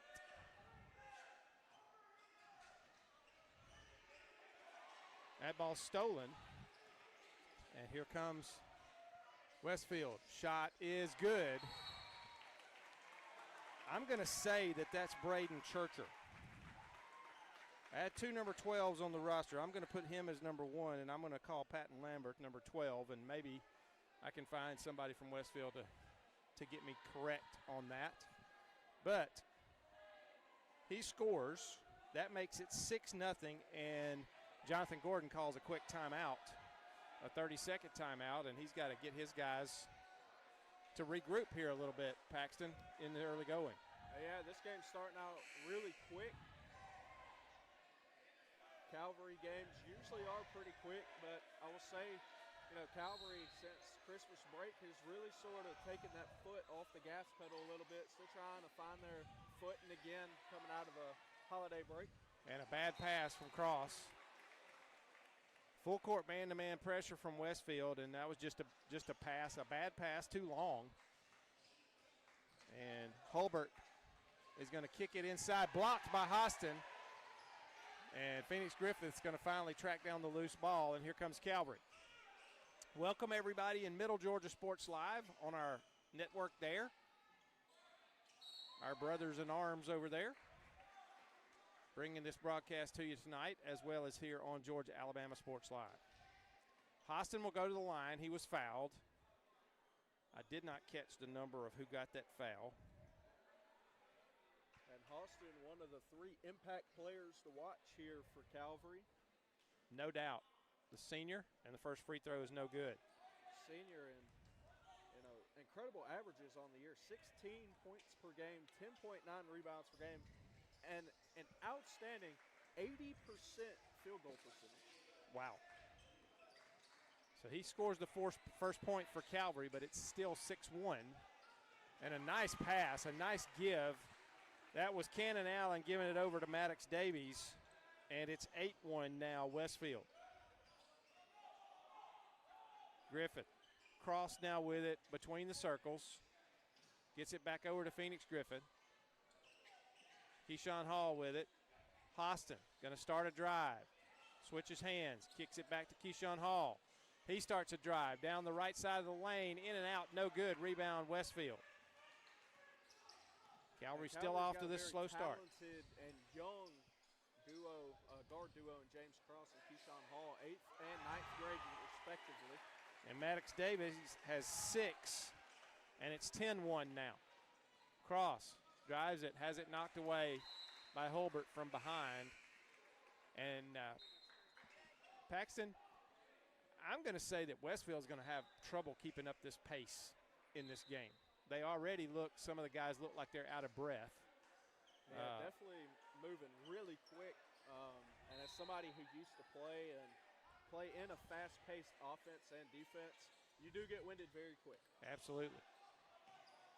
Liam Anderson in now for Calvary. He starts a drive, and that's going to be a foul on Westfield. That's going to be on Davies.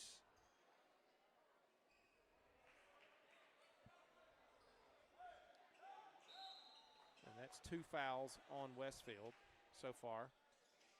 Phoenix Griffith inside to Liam Anderson. Little jump hook, good. Liam Anderson scores. And he's a big name to get back for Calvary. He's been injured for a little bit of the year. And they're going to wait to call that foul. They called it about 6 seconds after it happened. Really not, maybe about 3 seconds after it happened. But a late foul call on Anderson. We figured out in the girls' game that these refs do like to blow the whistle. So they do we'll for see if sure. that keeps up. First free throw is no good. That is Cannon Allen at the line for Westfield, shooting a pair.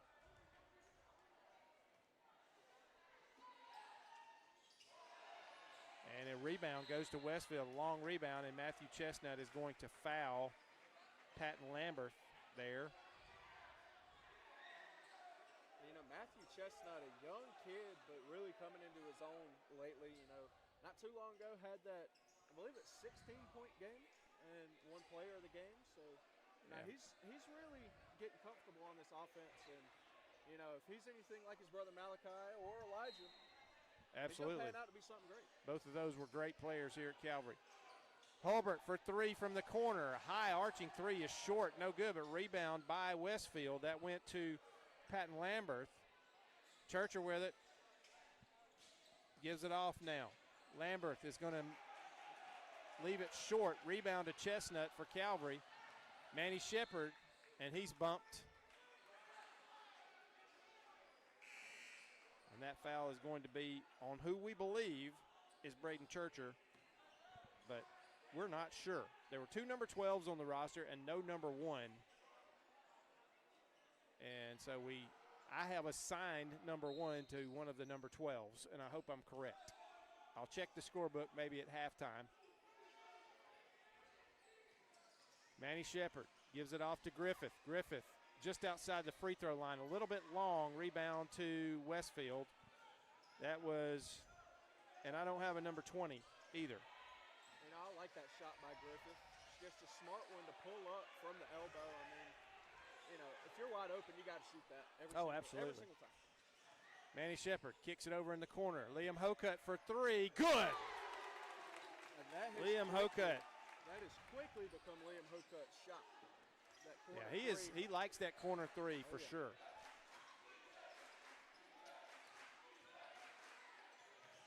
And I'm going to apologize. I don't have a number 20. There is a number 21 named Liam Sexton on the Westfield roster. I'm going to have to go check it, get a photo of the scorebook, and make some corrections here maybe at halftime.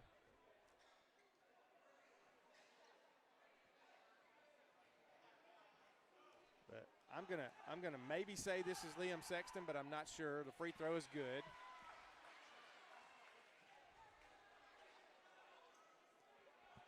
We'll get this roster fixed.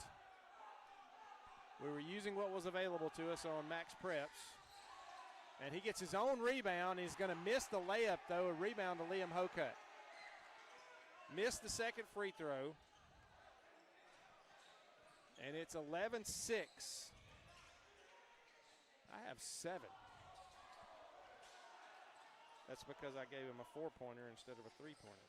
I'm a little overzealous there. Shot was missed. Westfield had it, and a travel.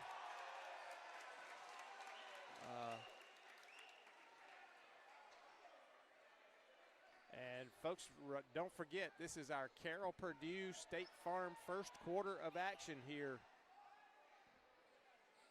on the Master Wall Game of the Week for Calvary. And a turnover for Calvary, and a foul is going to be on Manny Shepard. Manny got off the floor, which is a no-no, especially when you're out on the wing. I was about to say, that's a cardinal sin as a defender. You got to box that guy out and not go jumping when he pump fakes, because that opens up a world of opportunity for them to cause some damage. I believe that's the third team foul on Calvary. That one went on Shepard.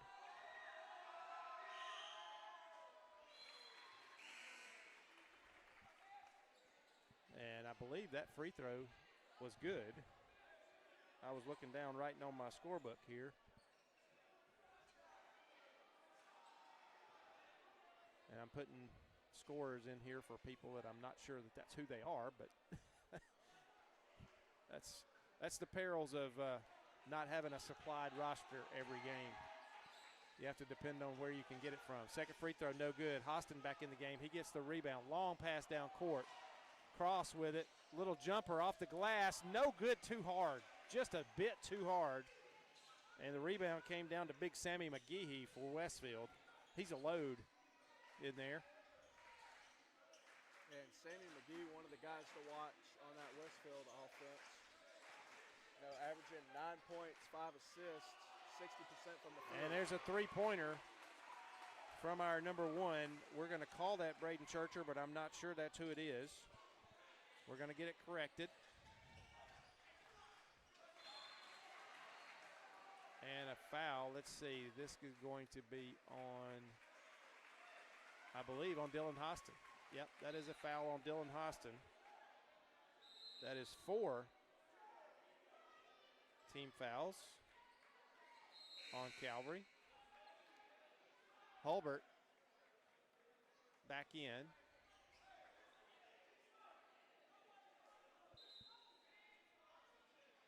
And the one of the players questioning, shouldn't they be shooting right now? There's only 4 fouls. And Hulbert, not the biggest out there, but, I mean, still on the year, 11 points per game, 2 assists, and 3 steals. Yeah, he's a quick little joker. I know that much. McGehee gets it on the wing. Back up top to Cannon Allen. Has it knocked away, but Hulbert's going to recover it. McGehee with it now out high. Over to Hulbert. Looks at the three, doesn't do it. And that ball's knocked away and stolen. Cross has it for Calvary. And coming in behind him and knocking it out of bounds is Jack Doster.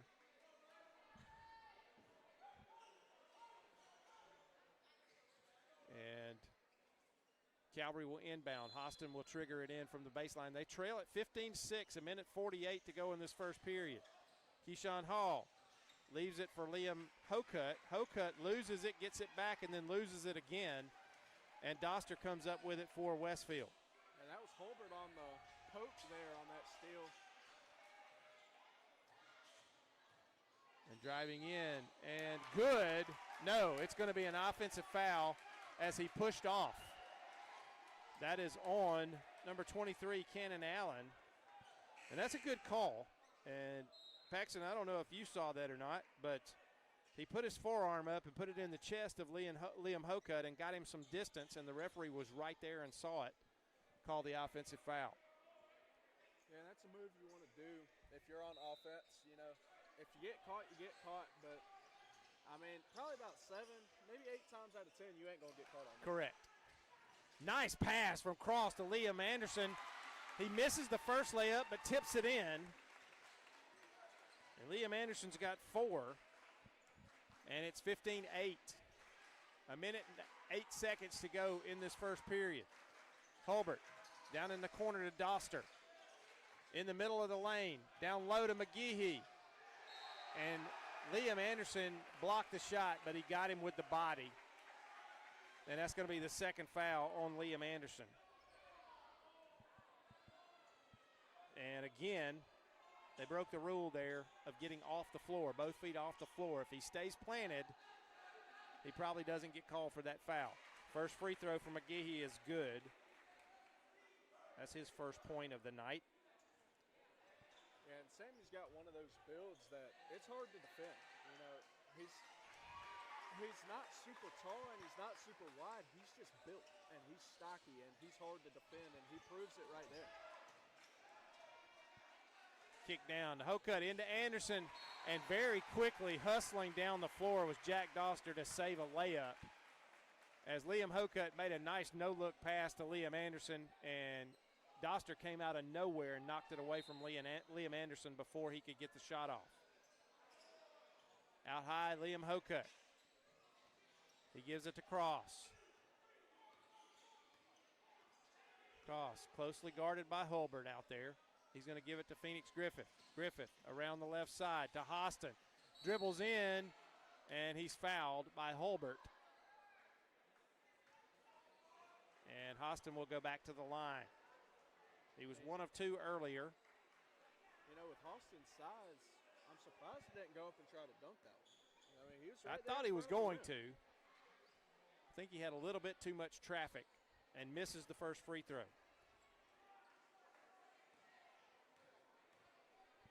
17-8, 37 seconds in the first period. Second free throw is good, so he's 2 of 4 at the line.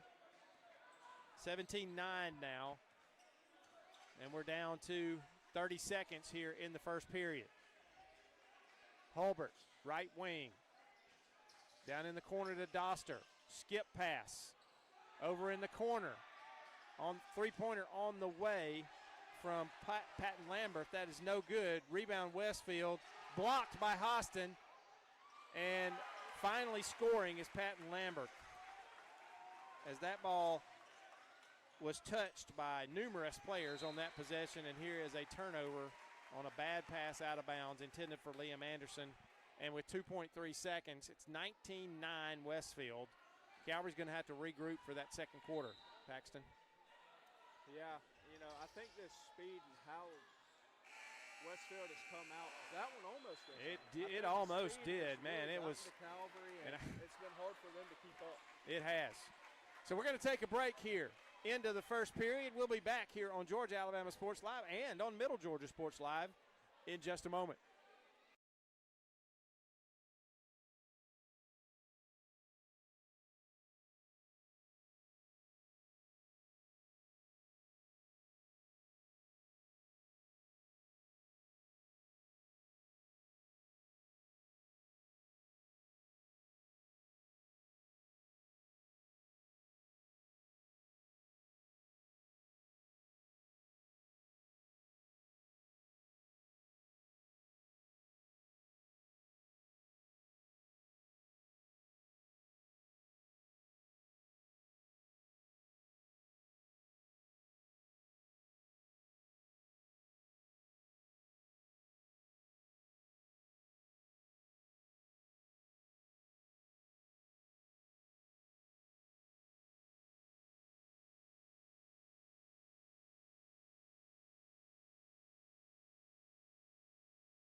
Back here at Calvary, the Knights trail 19-9. They have the basketball to begin the second quarter of action, and they're going to hope for a good restart here to things.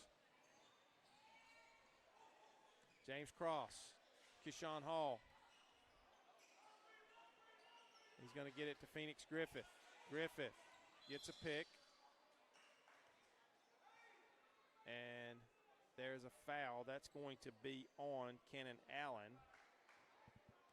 That's his second, team's first of the second period. And Hall will inbound for Calvary. Cross with it in the backcourt. He's going to bring it across the half-court line. Give it to Hall. And they're going to call a carry. And I'm telling you, Paxton, you know, with the dribbling styles of kids now, that's not always a carry. Yeah, and especially with it coming on a handoff, I don't really understand that call. Exactly. With the basketball now. That was Maddox Davies, and knocked down and fouled down there, I believe, is Braden Churcher, but we may be wrong. We got to make some roster corrections because there are some numbers that weren't correct. And Cannon Allen will sit down, and Doster will come back in for Westfield. Holbert inbounds. Holbert looks at the three, doesn't do it, almost travels, doesn't.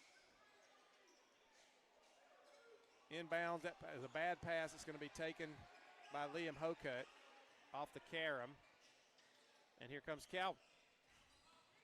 They trail it by 10. Hokut for three. Short. Man, it looked good. Hokut inside the lane. Has that pass stolen. It was intended for Griffith over in the right corner, but never got there. Davies kicks it out to Holbert. Kicks it up top of the key for three.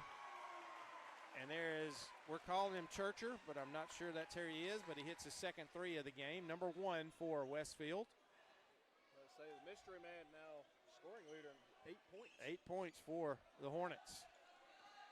Cross brings it across. And Kashawn Hall, three from the left wing. And boy, Calvary needs to get him scoring.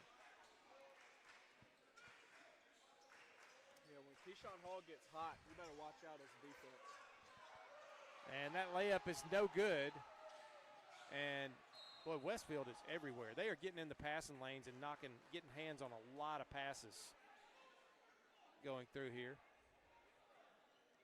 Calvary's going to retain possession. It's 22-12 Westfield, 5:53 to go in the first half.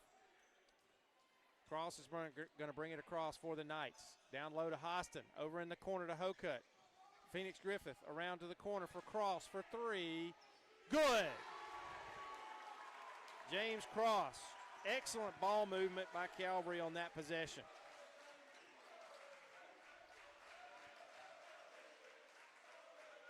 Off the glass, no good. Rebound, Liam Hokut. And here comes Hostin across half court. He gets it down in the corner to Phoenix Griffith. Over to Cross, saves it. Starts a drive, up, off the glass, good! James Cross. That's what the kids call a little jelly layup right there. That put a little bit of English on it. Spun that one off the backboard, that's pretty. That was nice. And Westfield loses it momentarily, number 1. Starts a drive, stops in the lane, scores. He's got 10. We're going to get the name corrected. I've been calling him Braden Churcher, just guessing, but that may not be right. Maybe furthest from right. Hall for three, short. Rebound, Westfield. 24-17, 4.5 minutes to go in the second period. Knocked away, stolen by Hall. Hall, 2-on-2, in the lane, off the glass, no good, hard, and Hostin's going to knock it out of bounds. A big scoring chance thwarted right there. Missed layup by Keyshawn Hall. And Davies inbounds it to Holbert for Westfield. They lead it 24-17.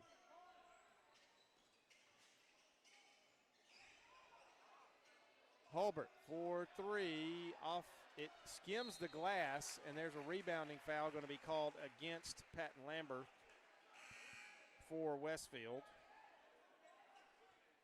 Sub into the game is that number 20 that I don't have either. I think he may be Liam Sexton, but I'm not 100% sure. McGehee, and actually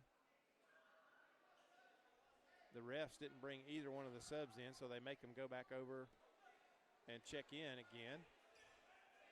And you know, something that I've noticed, Mike, is their star player, the one who's averaging 21 points a game with 11 boards, Hudson Hodge, has not hit the floor yet. He has not. I'm wondering if he's hurt. Unless that's one of these numbers. It could be. That we have incorrect. Cross, long, rebound, number 1. That could be Hudson Hodge, for all we know. And no foul called. Liam Hocutt comes away with a steal for Calvary. Oh, what a pass! And Dylan Hostin had it surprise him. And he's going to be called for an offensive foul. And he traveled before the foul. They were calling the offensive foul, but he traveled before the foul. Yeah, that was a beautiful pass. And the Westfield coach is out on the floor. And he's lobbying for the foul, and he said the travel came before the foul.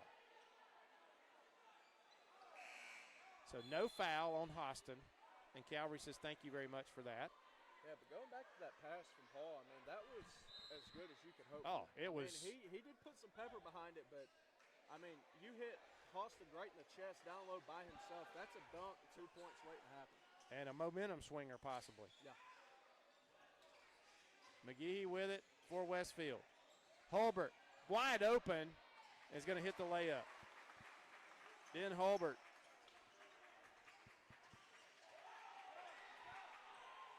Okay, inside to Manny Shepard, good.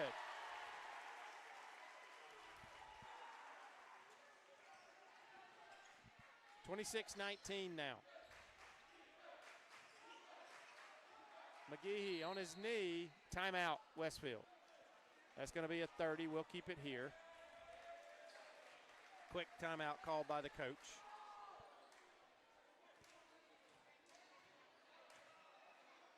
And so Calvary, you know, they started getting a little bit of momentum, hit a couple big shots with Cross and Hall, the super talented guard duo that they have.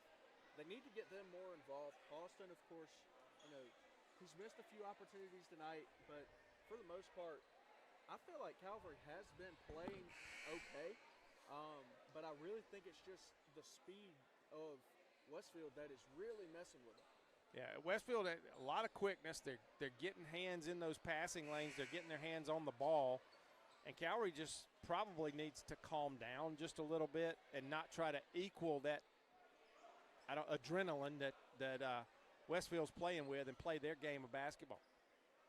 It's sort of like in baseball when you have a pitcher who's throwing hard. When you come to the plate, you don't swing harder, you swing sooner. Yeah. And you keep the calm about you. And that's what Calvary kind of needs to do here, just take a deep breath and settle in and start playing their game. Holbert, right wing. It's 26-19. 7-point lead.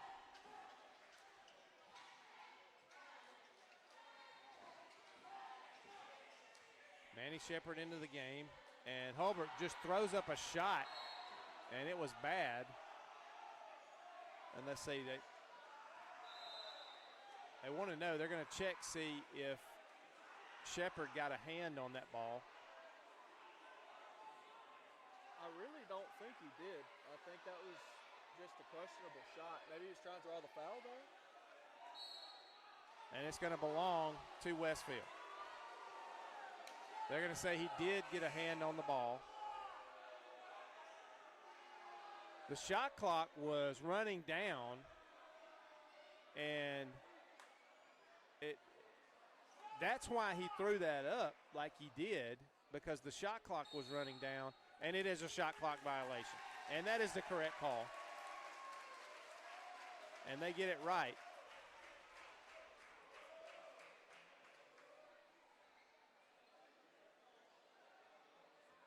And so Calvary basketball.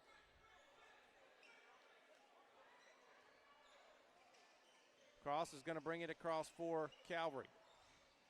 Hostin with it just outside the elbow. Loses it, knocks it back in bounds, and Westfield picks it up. Shot is short. Rebound now. Keyshawn Hall grabs it for Calvary.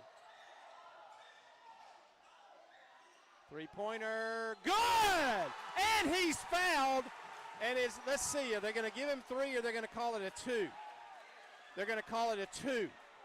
He was on the line, so he'll have a chance for the three-point play.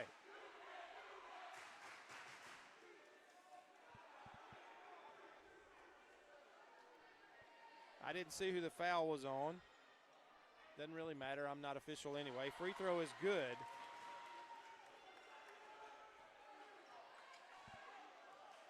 And Calvary has cut it to 4. 1:57 to go in the half. Knocked away, and there's a foul on Cross. Boy, it's a little ticky-tack out there, isn't it, Paxton? Yeah.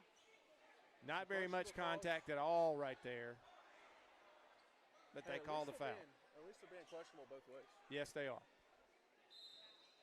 Hulbert inbounds. McGehee with it for the Hornets. Hulbert now on the wing. Our man number 1 and our man number 20. And McGehee loses it out of bounds, and that's off himself, and it goes to Calvary. I think it was knocked down and off the knee of McGehee up into the students, mostly baseball players, and having a good time. And here comes Keyshawn Hall. Nice pass to Liam Anderson off the glass. Too hard. Gets his own rebound. Too hard again. Hostin had a hand on it but couldn't corral it, and Westfield comes away with it. So 2 easy opportunities missed by Calvary. The kick over for 3. No good, long, an air ball. And here comes Liam Anderson. And he lays it, and it's short, but he's fouled. And how in the world did that ball get laid up short? Coming in very fast was number 20, and we believe that may be Liam Sexton, but we're not sure.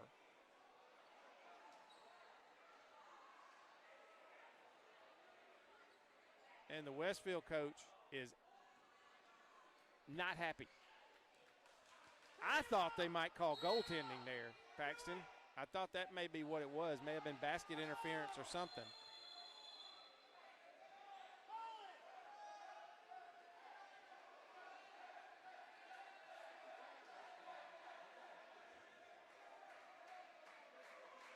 I don't know if he got a bench warning there, and I'm not sure how you get a bench warning before you get a technical, but he has been absolutely hammering the official on that side. And now he's going to get an explanation.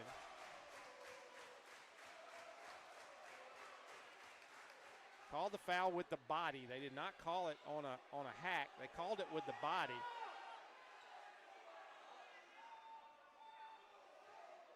And quite frankly, I've been in a lot of gyms, and I've coached on a lot of sidelines, and if I acted like that, I would have had a technical. I'm just going to be honest here. Absolutely. Because I did sometimes, and I got a technical. I ain't going to lie to you.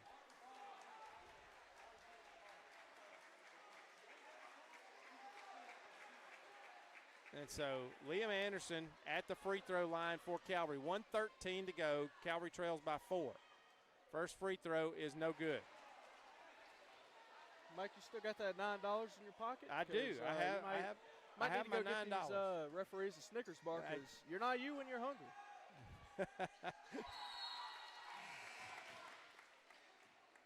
And Liam Anderson hits the second free throw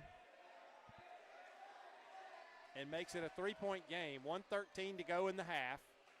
Back in for Calvary, Liam Hokut and Phoenix Griffith are back in. Hostin's in there, Keyshawn Hall's in there, and Cross is in there for the Knights. They're playing like a 1-2-2 zone, it looks like. Probably somewhat of the amoeba style of matchup zone defense. Hulbert on the wing over there to, we believe that's Sexton. And I promise I'm going to get this roster fixed at halftime. Kick out to Hulbert for 3 from the corner. Long, no good. And a push foul on the rebound. And that is on McGehee, pushing underneath. And the ball goes to Calvary. And this will be the 5th foul on Westfield, and Calvary will go to the line. And Liam Hokut will be at the line. Chance to draw it to 1.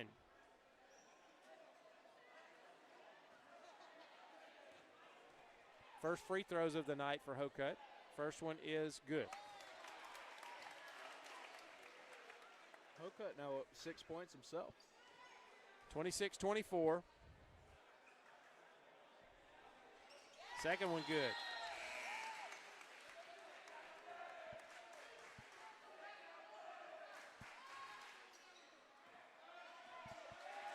26-25.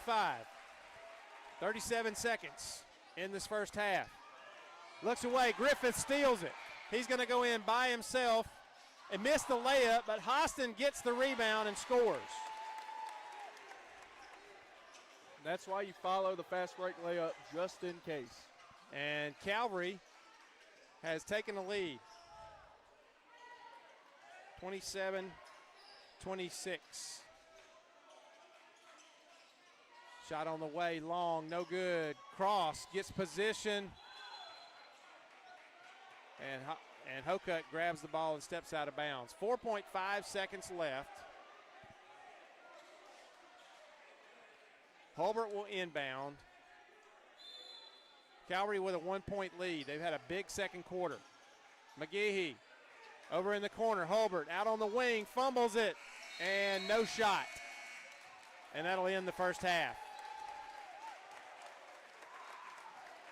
So, a flurry of action in that second quarter, but a big second quarter for Calvary. They did exactly, Paxton, what they needed to do. They hit some shots. They calmed down a little bit, and they're right back in this lead in this game with a 1-point lead. Yeah, to add on to that, I think Westfield finally started to tire out from running so fast. They slowed down just a little bit, and they were still shooting. They still got plenty of opportunities, just started missing here and there, and Calvary took advantage of it like you're supposed to do. But I'm interested to see how this second half is going to go. Absolutely. Well, we'll go away, and we'll come back in just a bit here to Calvary for the second half of action on Georgia Alabama Sports Live and Middle Georgia Sports Live.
And we are back here at Calvary. Westfield with the basketball to begin things here in the third quarter. Three-pointer on the way, good. That is Cannon Allen hitting the three for Westfield. And it's 29-27.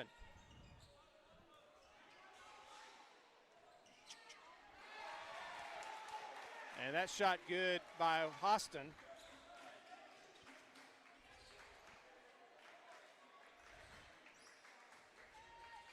And Holbert.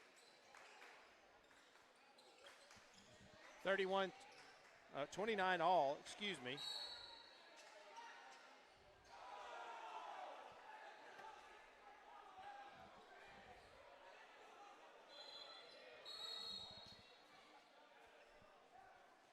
$29 apiece.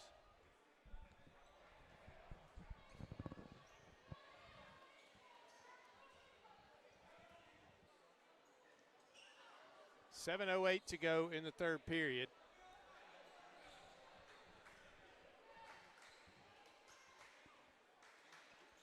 Holbert with it for Westfield. Back to him on the right wing. We're tied at 29. And a bad pass. Liam Hocutt with the steal. Keyshawn Hall comes down, and he scores. And that's pretty by Keyshawn Hall there. 31-29 Calvary.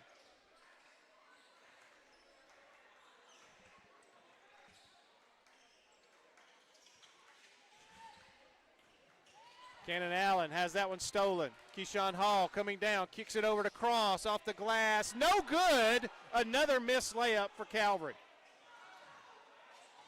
Cannon Davies has it stolen. Or excuse me, not Cannon Davies, Maddox Davies. Hostin, off the glass, good.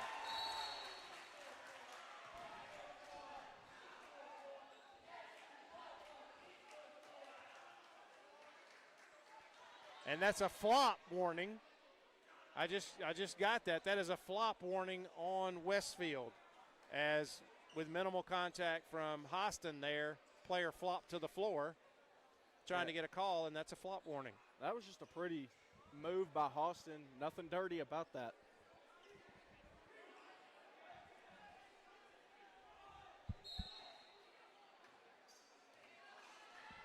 And we've got the names corrected here. C.J. Watkins is wearing number 1. We didn't even have him on our roster from Max Preps. We had several players on the Westfield roster that weren't in the book. But we got all the numbers corrected now, so apologize for having wrong names in the first half. And we do have one player, and Holbert for 3, short rebound, Liam Hocutt. We have one player, and we only have a last name for him, and that is St. Clair. Knocked away and stolen, but stolen back by Liam Hocutt. He's going to drive, and an offensive foul. That's probably a good call there, Paxton, as Hocutt did lower his shoulder.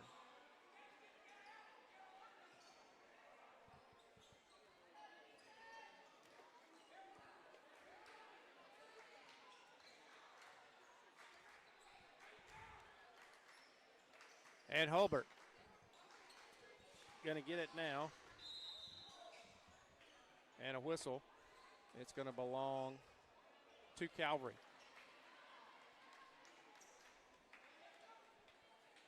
33-29. Calvary leads. Cross is going to bring it across slowly. And they're in a zone. Hostin, free throw line, down to Hocutt, up and in. Liam Hocutt. And knocked out of bounds by Keyshawn Hall. Last touched by Hall. He wanted the call to go the other way. And timeout for Westfield. 4:49 to go. This is a 30-second timeout. We'll keep it here. Or you want to take a break? We'll take a break. We'll be back in a moment here on Georgia Alabama Sports Live.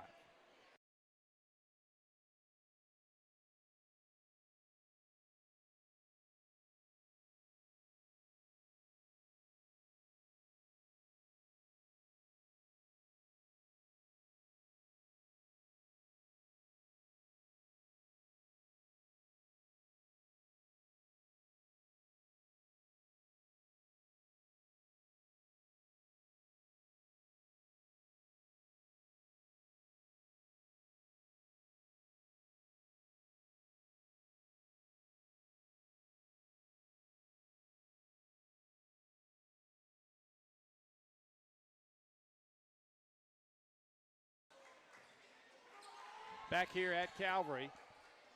Westfield with the basketball. They trail now 35-29. Calvary with a little run to start things here in the second half. Davies misses and rebounded Dylan Hostin. He brings it across. He needs to slow down, get it to a guard. And they're going to call him for carrying the basketball. I don't think he carried there. Again, I don't always agree with that call. It's got to be obvious for it to be a carry.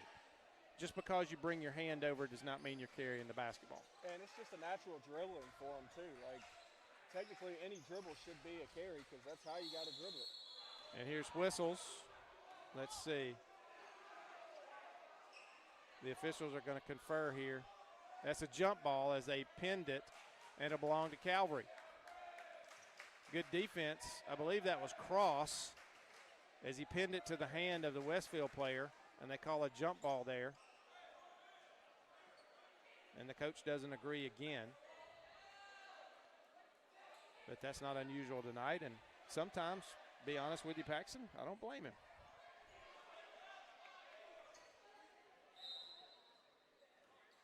All right, Keyshawn Hall will bring it across for the Knights. Working against the Hornets. Hostin, low block, kicks it out to Cross for three, top of the key, good. James Cross.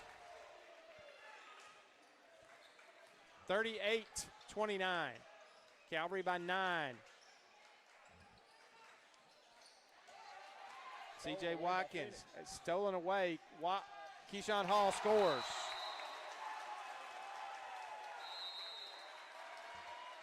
And there's a timeout again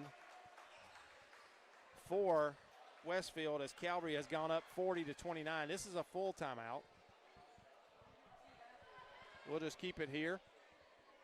But Paxton, they've come out of the locker room in the second half and they've done some things that they needed to do all night. Number one, they've hit some shots, but number two, they've played better defense. They've slowed and they've got Westfield playing more their basketball game instead of them playing Westfield's game in the first half.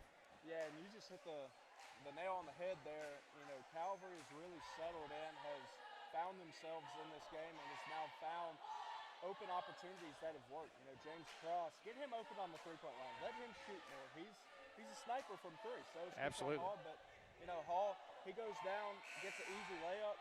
He's not just a shooter. And so, you know, Calvary knows who their guys are, and they need to get it to him. Absolutely.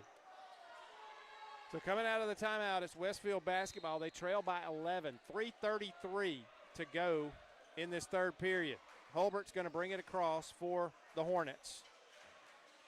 Now over in the corner to Doster. Doster, bad pass, and Keyshawn Hall had his hands on it, and it was quick, and he got there and didn't expect the basketball and loses it out of bounds, but that would have been a layup the other way easily, Paxton. So Holbert gets it back. 20 on the shot clock. Inside to Doster. Nice wraparound pass to McGehee. He leaves it short. It's going to be rebounded, controlled by Phoenix Griffith. Keyshawn Hall with it now. He starts a drive, goes in the lane, off the glass. No good. Rebound follow, Liam Hokut. Hokut up to 11 points now on the night. 42-29. Doster gets out of the trap over there. Cross-court pass. St. Clair with it. Now back out top to Churcher, Braden Churcher, and we were calling him Liam Sexton in the first half, but we got that corrected. It is Braden Churcher. And number one is not Braden Churcher. Number one is C.J. Watkins. McGehee, and he traveled. He was leaning in trying to draw a foul, and he traveled. He was worried more about drawing the foul on Liam Hokut than he was scoring with the basketball. Phoenix Griffith. Hostin in. He's going to be fouled by McGehee. And Hostin will go to the line to shoot a couple.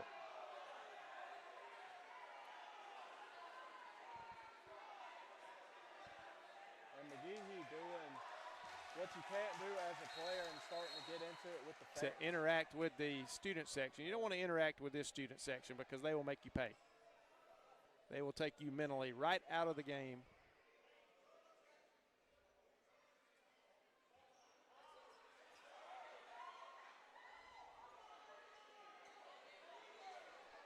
2 shots coming for Hostin. And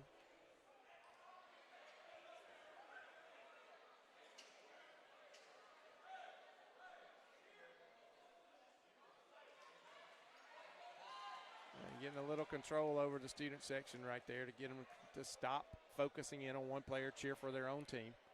Free throw good by Hostin. That takes all the fun out of it. 43-29. Our man Nate Osborne over here on the camera, he's wishing he was down there with all the students. Having a good time. He hit both of them. 44-29 now. And they've stretched it out to a 15-point lead. And a whistle. Timeout, Westfield. That's another full timeout. And the coach is really livid with his team right now. Let's take a quick break. We'll be back in a moment.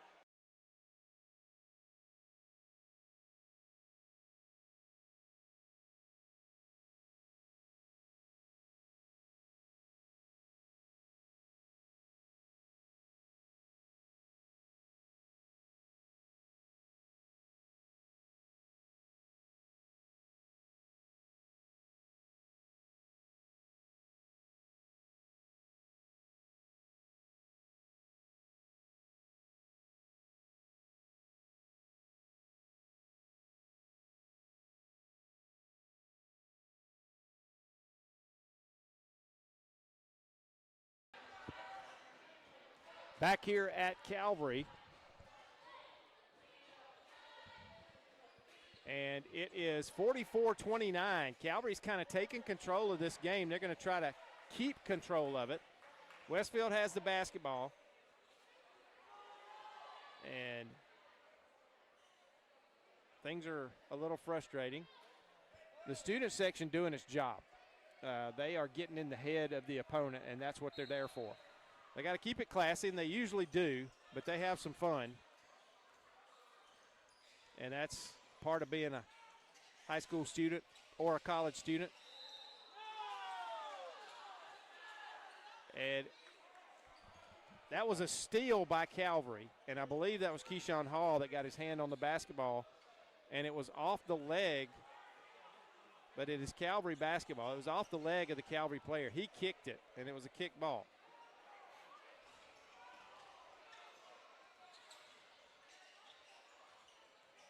Keyshawn Hall down the lane. Oh, nice scoop pass. Dylan Hostin scores. Keyshawn Hall just scooped it behind his back, and Hostin scores, and it's 46-29 now.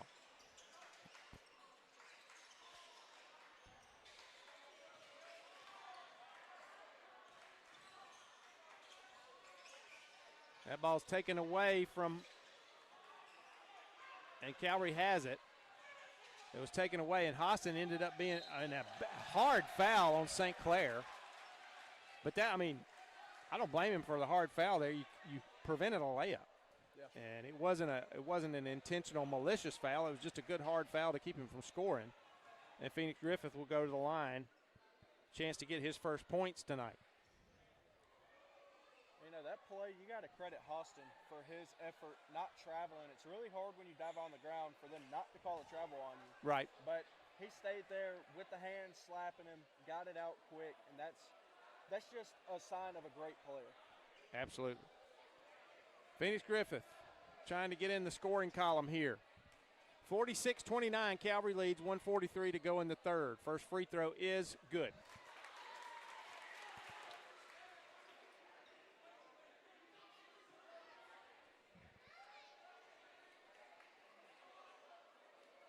And another discussion from the coach with one of the officials. Phoenix Griffith with the second shot upcoming.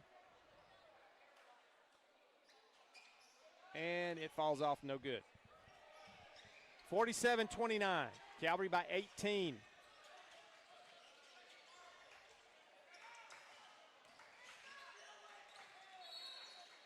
And the foul's going to be on Hostin. Nope, it's not. What is the foul here?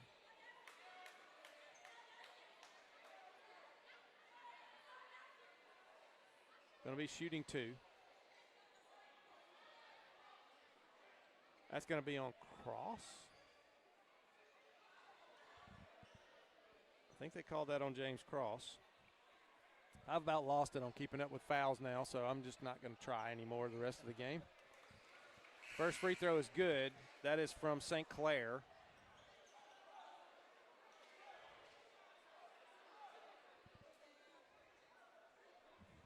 (47-30), a minute 32 to go.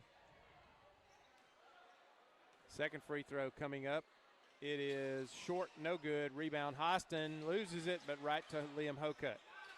And just a lazy pass from Liam Hokut, and he gets a break there as they bail him out and turn it back over. Hokut, top of the key. Spins, going to kick it out now. Manny Shepard for three. Short. Rebound. Phoenix Griffith, though, with the long rebound. Cross court to Keyshawn Hall. Nice pass inside. Liam Hokut scores. What a look. And Mike, Keyshawn Hall is dicing them up with these passes right now. This is incredible to watch. St. Clair goes to the basket. And Liam Hokut, really all he had to do was keep his feet planted right there and take the contact, but he started backing up, and it's going to be the foul on Hokut. And going to the line will be St. Clair again, and I apologize for not knowing Mr. St. Clair's first name, but that's all they had in the book.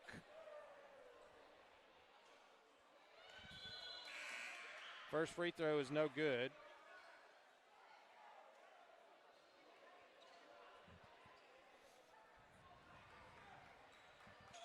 (49-30) is your score.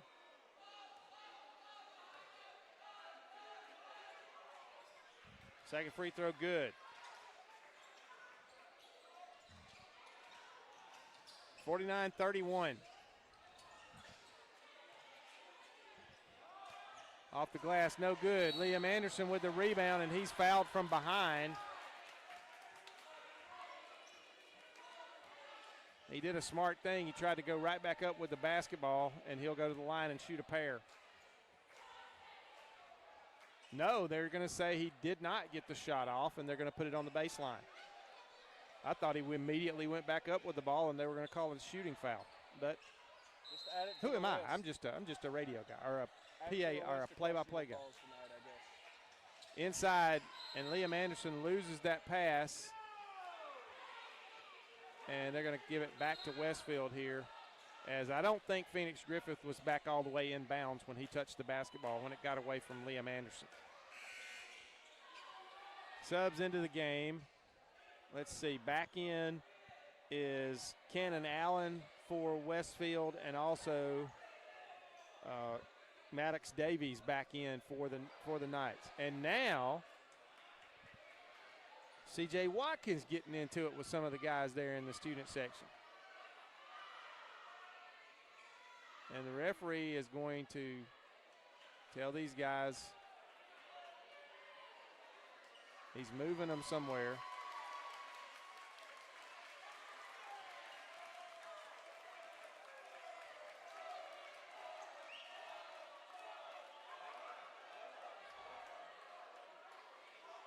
And I don't know if this has been a warning or what, but these guys are moved totally away from the student section.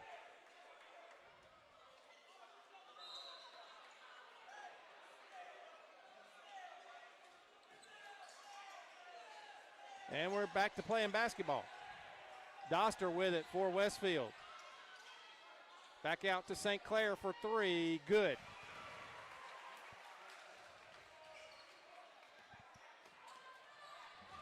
(49-34).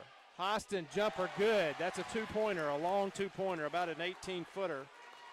And Dylan Hostin makes it 51. And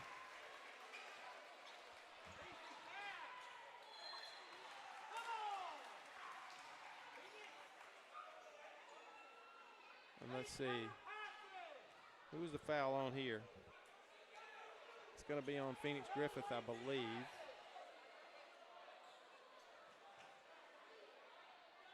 Referee getting his shoe relaced down there.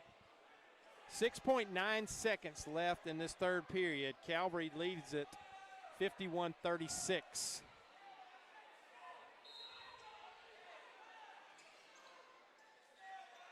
And St. Clair fumbles it away, stays in bounds somehow. Long three on the way, no good. And the end of the quarter is upon us. So Calvary takes a 15-point advantage into the final period of action here at Calvary against Westfield.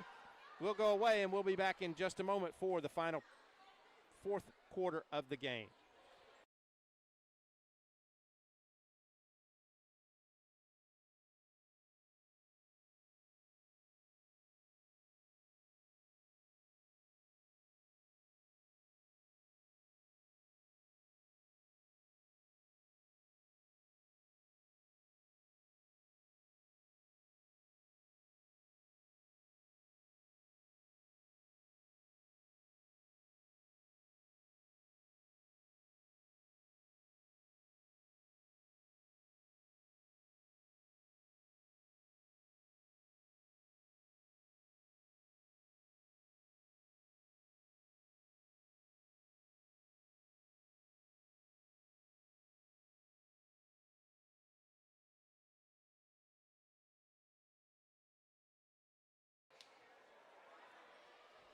Back here at Calvary, beginning of the fourth quarter, Westfield will have the basketball. Doster is going to trigger it inbounds.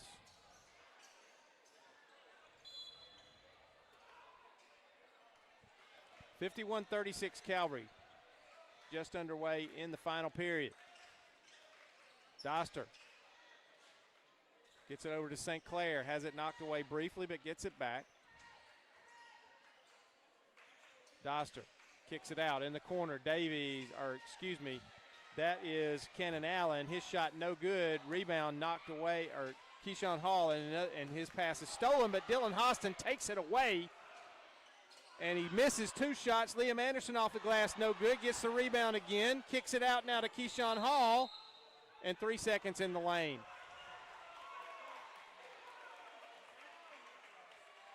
Man alive.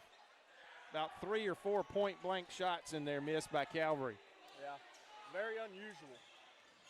Stolen now. Keyshawn Hall steals it. Liam Anderson on the floor. It's a nice job of hustle by Davies, and he gets it to his teammate Allen, and Allen scores.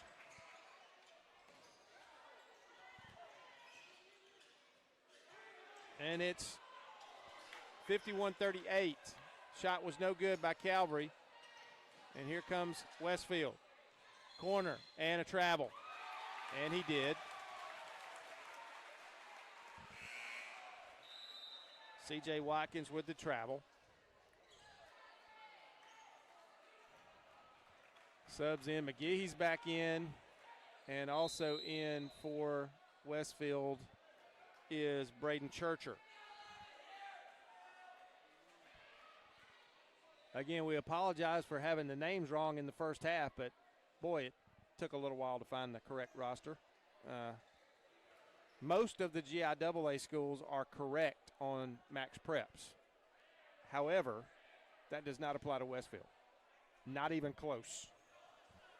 There are quite a few scratch-throughs and add-ons that we had to make to our list, but, hey, we got them right now, and that's all that counts. Absolutely.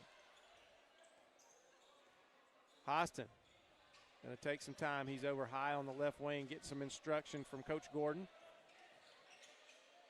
Pulls up a jumper, short, rebound Westfield.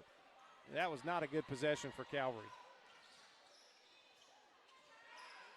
Three-pointer on the way from Allen, rebound to Hostin, out to Manny Shepard. Shepard into cross, reverse layup, good. Nice job right there. And James Cross scores.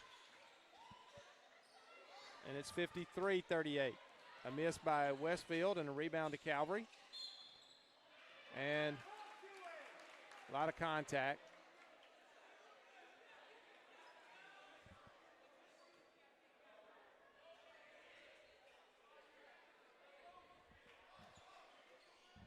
$51-38, and I'll put points in the third quarter that should have gone in the fourth quarter on these individual guys, but hopefully I've got their individual totals close to right.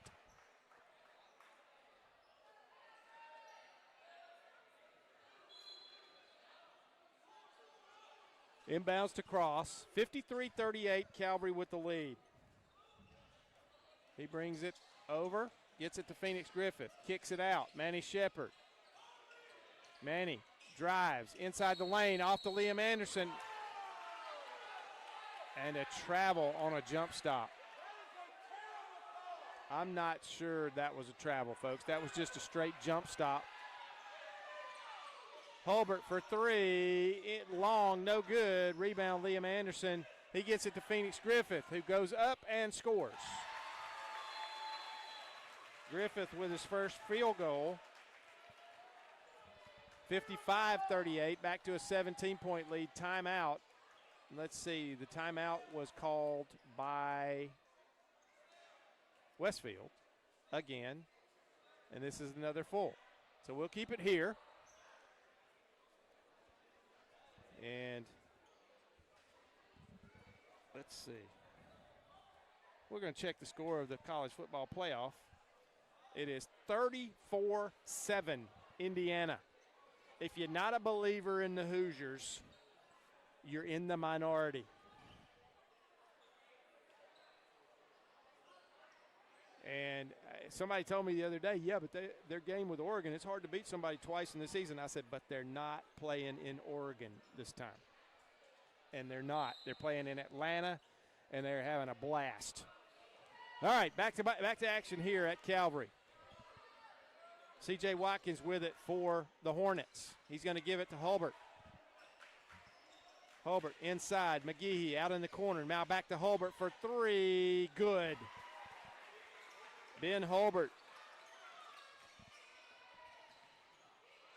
And it's 55-41. Phoenix Griffith working against pressure. Gets it down. Bad pass.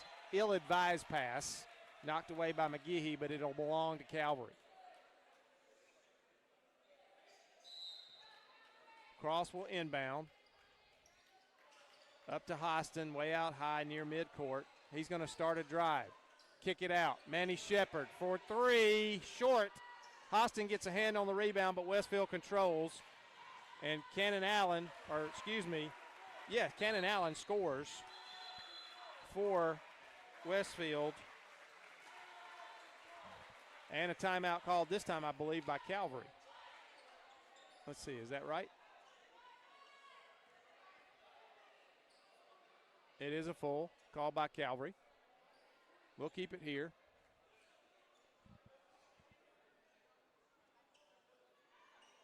Let's see, do we have any action tomorrow on Georgia Alabama Sports Live? I can't remember if there are any games tomorrow. As I said earlier, if you're a fan of college basketball, come on out to CSU 1:30 and 3:30. Yeah, we've got Carver at Spencer tomorrow, 6 o'clock. Manchester at Harris County at 6 o'clock. So a couple of games will be here on Georgia Alabama Sports Live. Of course, the Harris County game will be courtesy of Kudzu, Rick Beach and the bunch up at Harris County. And I believe Thrift Behringer and Richard Holdridge are going to be on the call with Carver Spencer. That'll be a doozy. That'll be a crowd at that game. And they will be loud. It's always loud, and it's always a party when Big Rich is on the call. So Calvary will bring it full court. It's 55-43. Westfield has cut it to 12 here with 4:49 to go. Calvary's been a little sloppy, to be honest, in this fourth quarter. And there they are again, another steal. Hulbert kicks it out. The drive. Cannon Allen scores. What a nice move by Cannon Allen. And they've cut it to 10, 55-45. Cross.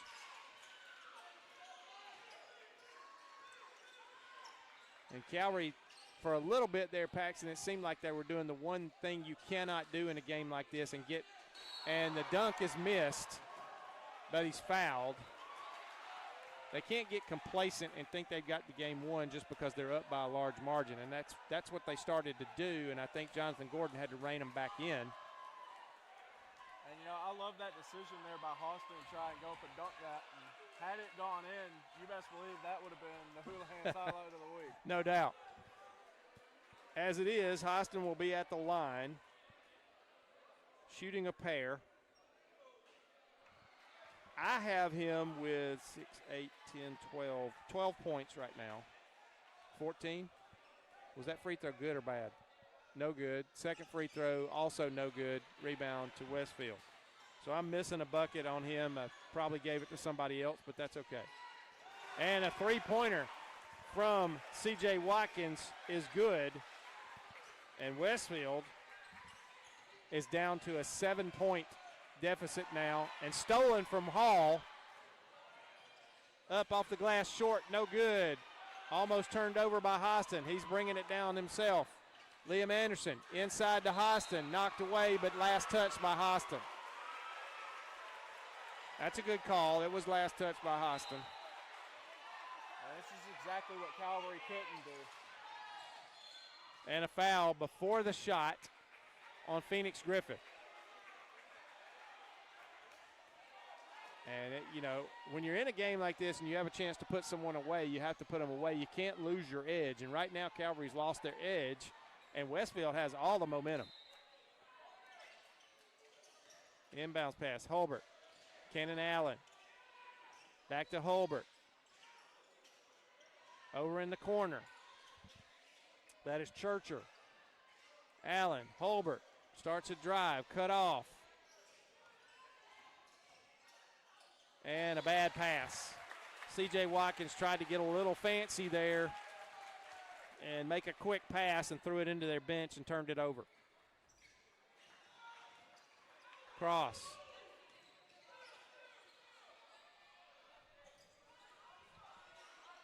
Calvary trying to regain control and get the momentum back here. Keyshawn Hall, separation, jumper, no good. Rebound, Liam Anderson, good.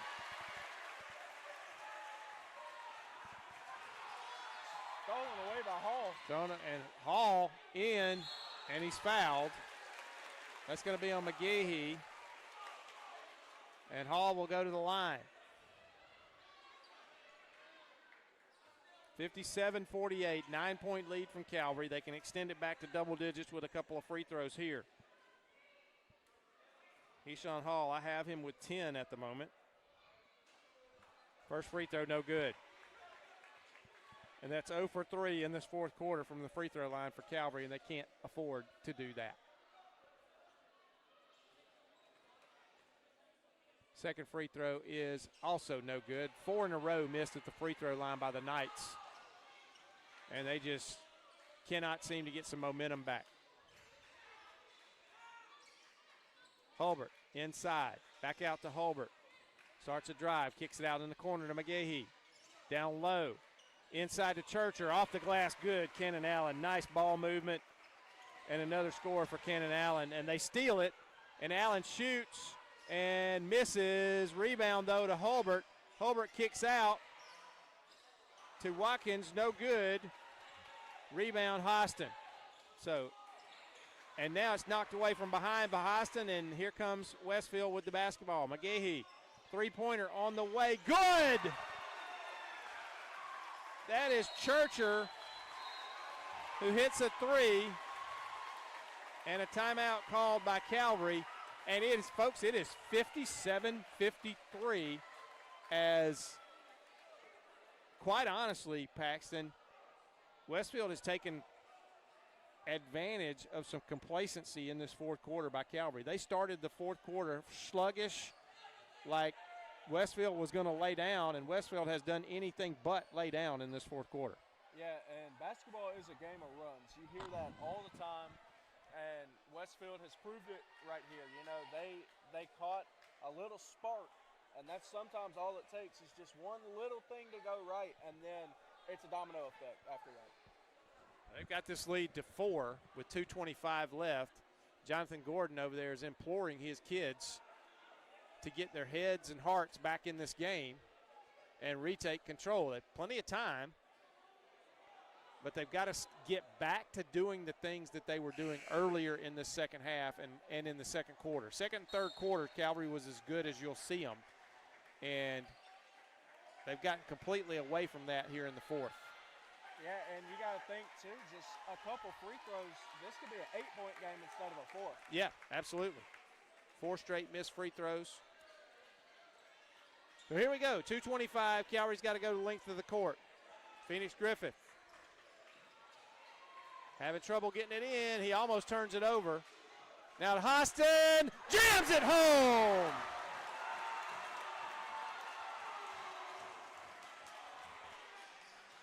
(59-53). That got the student section back in it. Kicked over in the corner. Cannon Allen has it knocked away by Keyshawn Hall and stolen. Griffith ends up with it. Hall, that's knocked out of bounds. It'll belong to Calvary. Good hustle in there by Braden Churcher to get back and get a hand on it and knock it out of bounds. The big dunk by Hostin, they've been wanting that all night, and they finally got it open, and he jammed it home.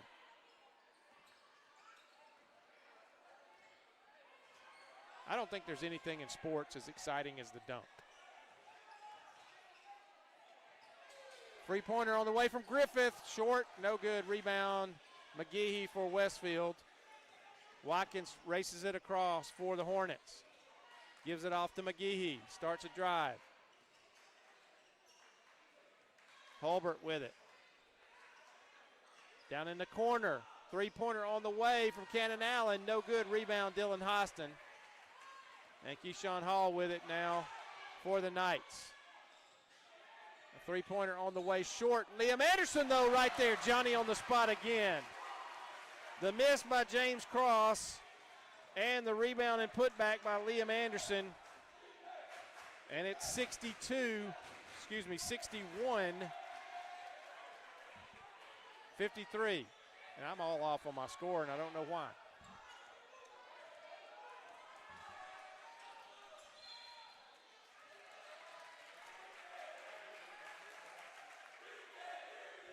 I had it at 60 to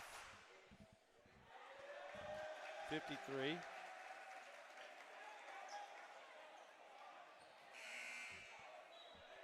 And that would have been a two-pointer, and I had it 62-53, but the scoreboard says 61. And I'm assuming the scoreboard's correct, but I don't know how. 55 seconds left in the game. Calvary with an 8-point lead, 61-53.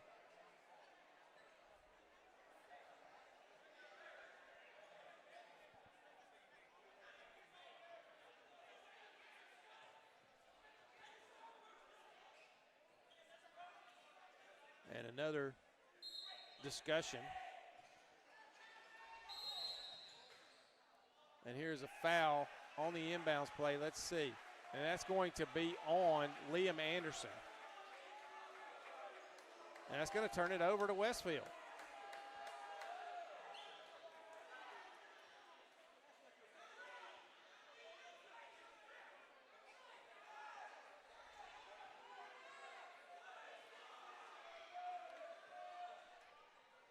.53 seconds.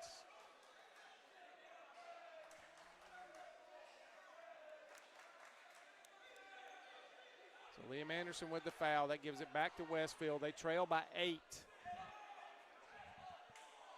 We got another discussion at the scorers table. Not sure what about.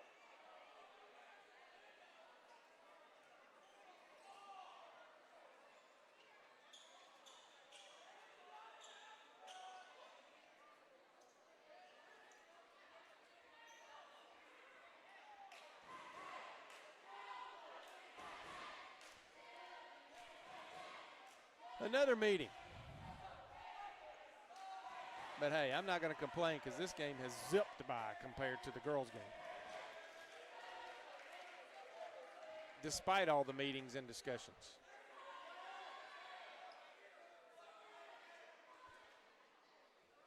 And they're going to put 1 second back on the clock. And it's 54 seconds. Okay, all that for 1 second. 1 second deserved that much meeting time.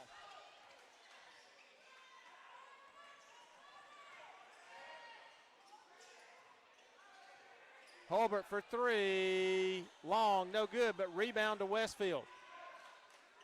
Three-pointer on the way from Churcher. No good. Rebound Liam Anderson. 32 seconds. And a foul.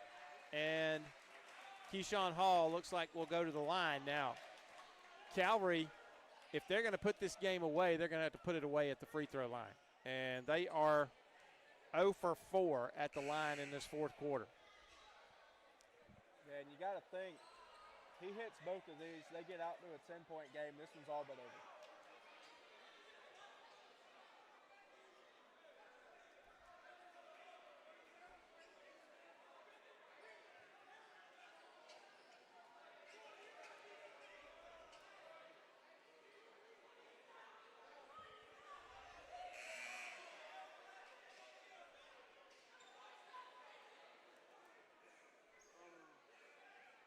We got another discussion. Somebody fouled out, evidently, and the coach didn't know that they were fouling out.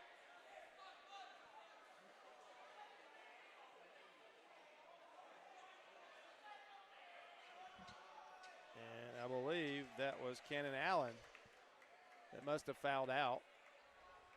And McGee's going to come back in and take his spot. I think we're good to go. The official book is Calvary. They had him with 5, and I don't think the coach agreed with that, but really doesn't matter.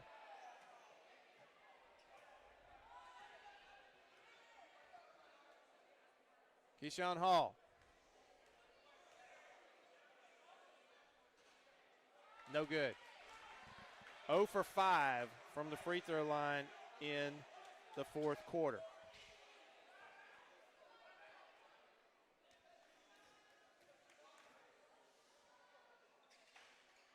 For 6 from the free throw line in the fourth quarter are the Calvary Knights. Keyshawn Hall is 0 for 4 himself.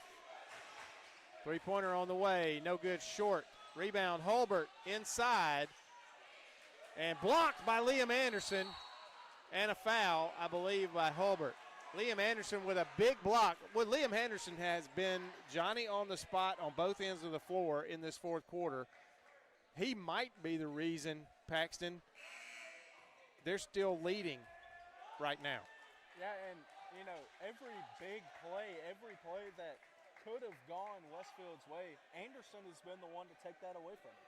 Anderson's been the one to get those putbacks off the air balls. He's had putbacks. He's had big rebounds on the defensive end.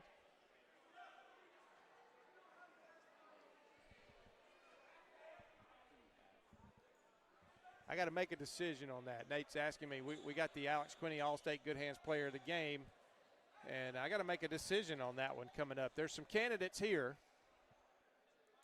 First free throw from Anderson and Calvary. Guess what, folks? They are 0 for 7 from the free throw line in the fourth quarter.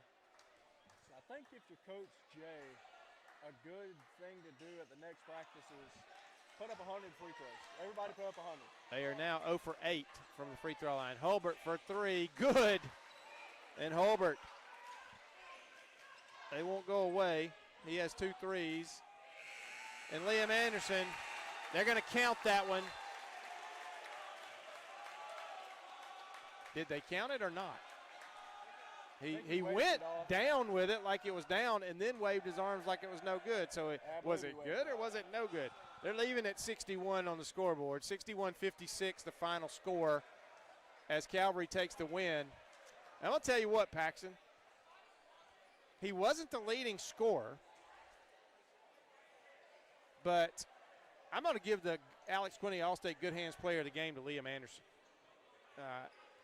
Just for the fourth quarter that he had. Yes, he missed those last 2 free throws, but, hey, so did everybody else that shot free throws in the fourth quarter. But he was just on the spot in the fourth quarter and did some things that helped his team keep that lead. And like I said before, without him being where he was and being in the places that he was offensively and defensively, Calvary might not have been able to pull out this win. I completely agree. And, you know, like I just said, Liam was there every big play that Westfield could have had on offense, on defense. Anderson was there. He was the answer for Calvary. He was the safety blanket, and I think the player of the game is well deserved to go to Mr. Liam Anderson. All right, so the final, once again, Calvary 61, Westfield 56. We're going to get on out of here for the night. Don't forget, here on Georgia Alabama Sports Live tomorrow, 6 p.m. in 2 locations, Harris County will host a game there. And the big one here in the city of Columbus, Georgia, Carver versus Spencer. And I believe it's at Spencer for this round. And then maybe early next week they turn around and play each other again at Carver. So I may have that backwards, but at any rate, they're going to play each other home and home within just a few days of each other. So both of those will be big ones in the city of Columbus. Carver playing very well right now, as is Spencer. Ladies and gentlemen, and thank you to our crew. Thanks to Paxson. Thanks to Nate Osborne here, our cameraman tonight. And thanks to all the folks at Middle Georgia Sports Live who got this one on the air and broadcast it with us tonight. And thanks to everybody who viewed here tonight on Georgia Alabama Sports Live. We appreciate it. Make sure you frequent our sponsors. Tell them thank you for what they do for high school sports here by getting these kids the exposure that they deserve on the courts, on the grass, whatever the playing field may be. We've enjoyed it. God bless you, and we will see you again next time on Georgia Alabama Sports Live.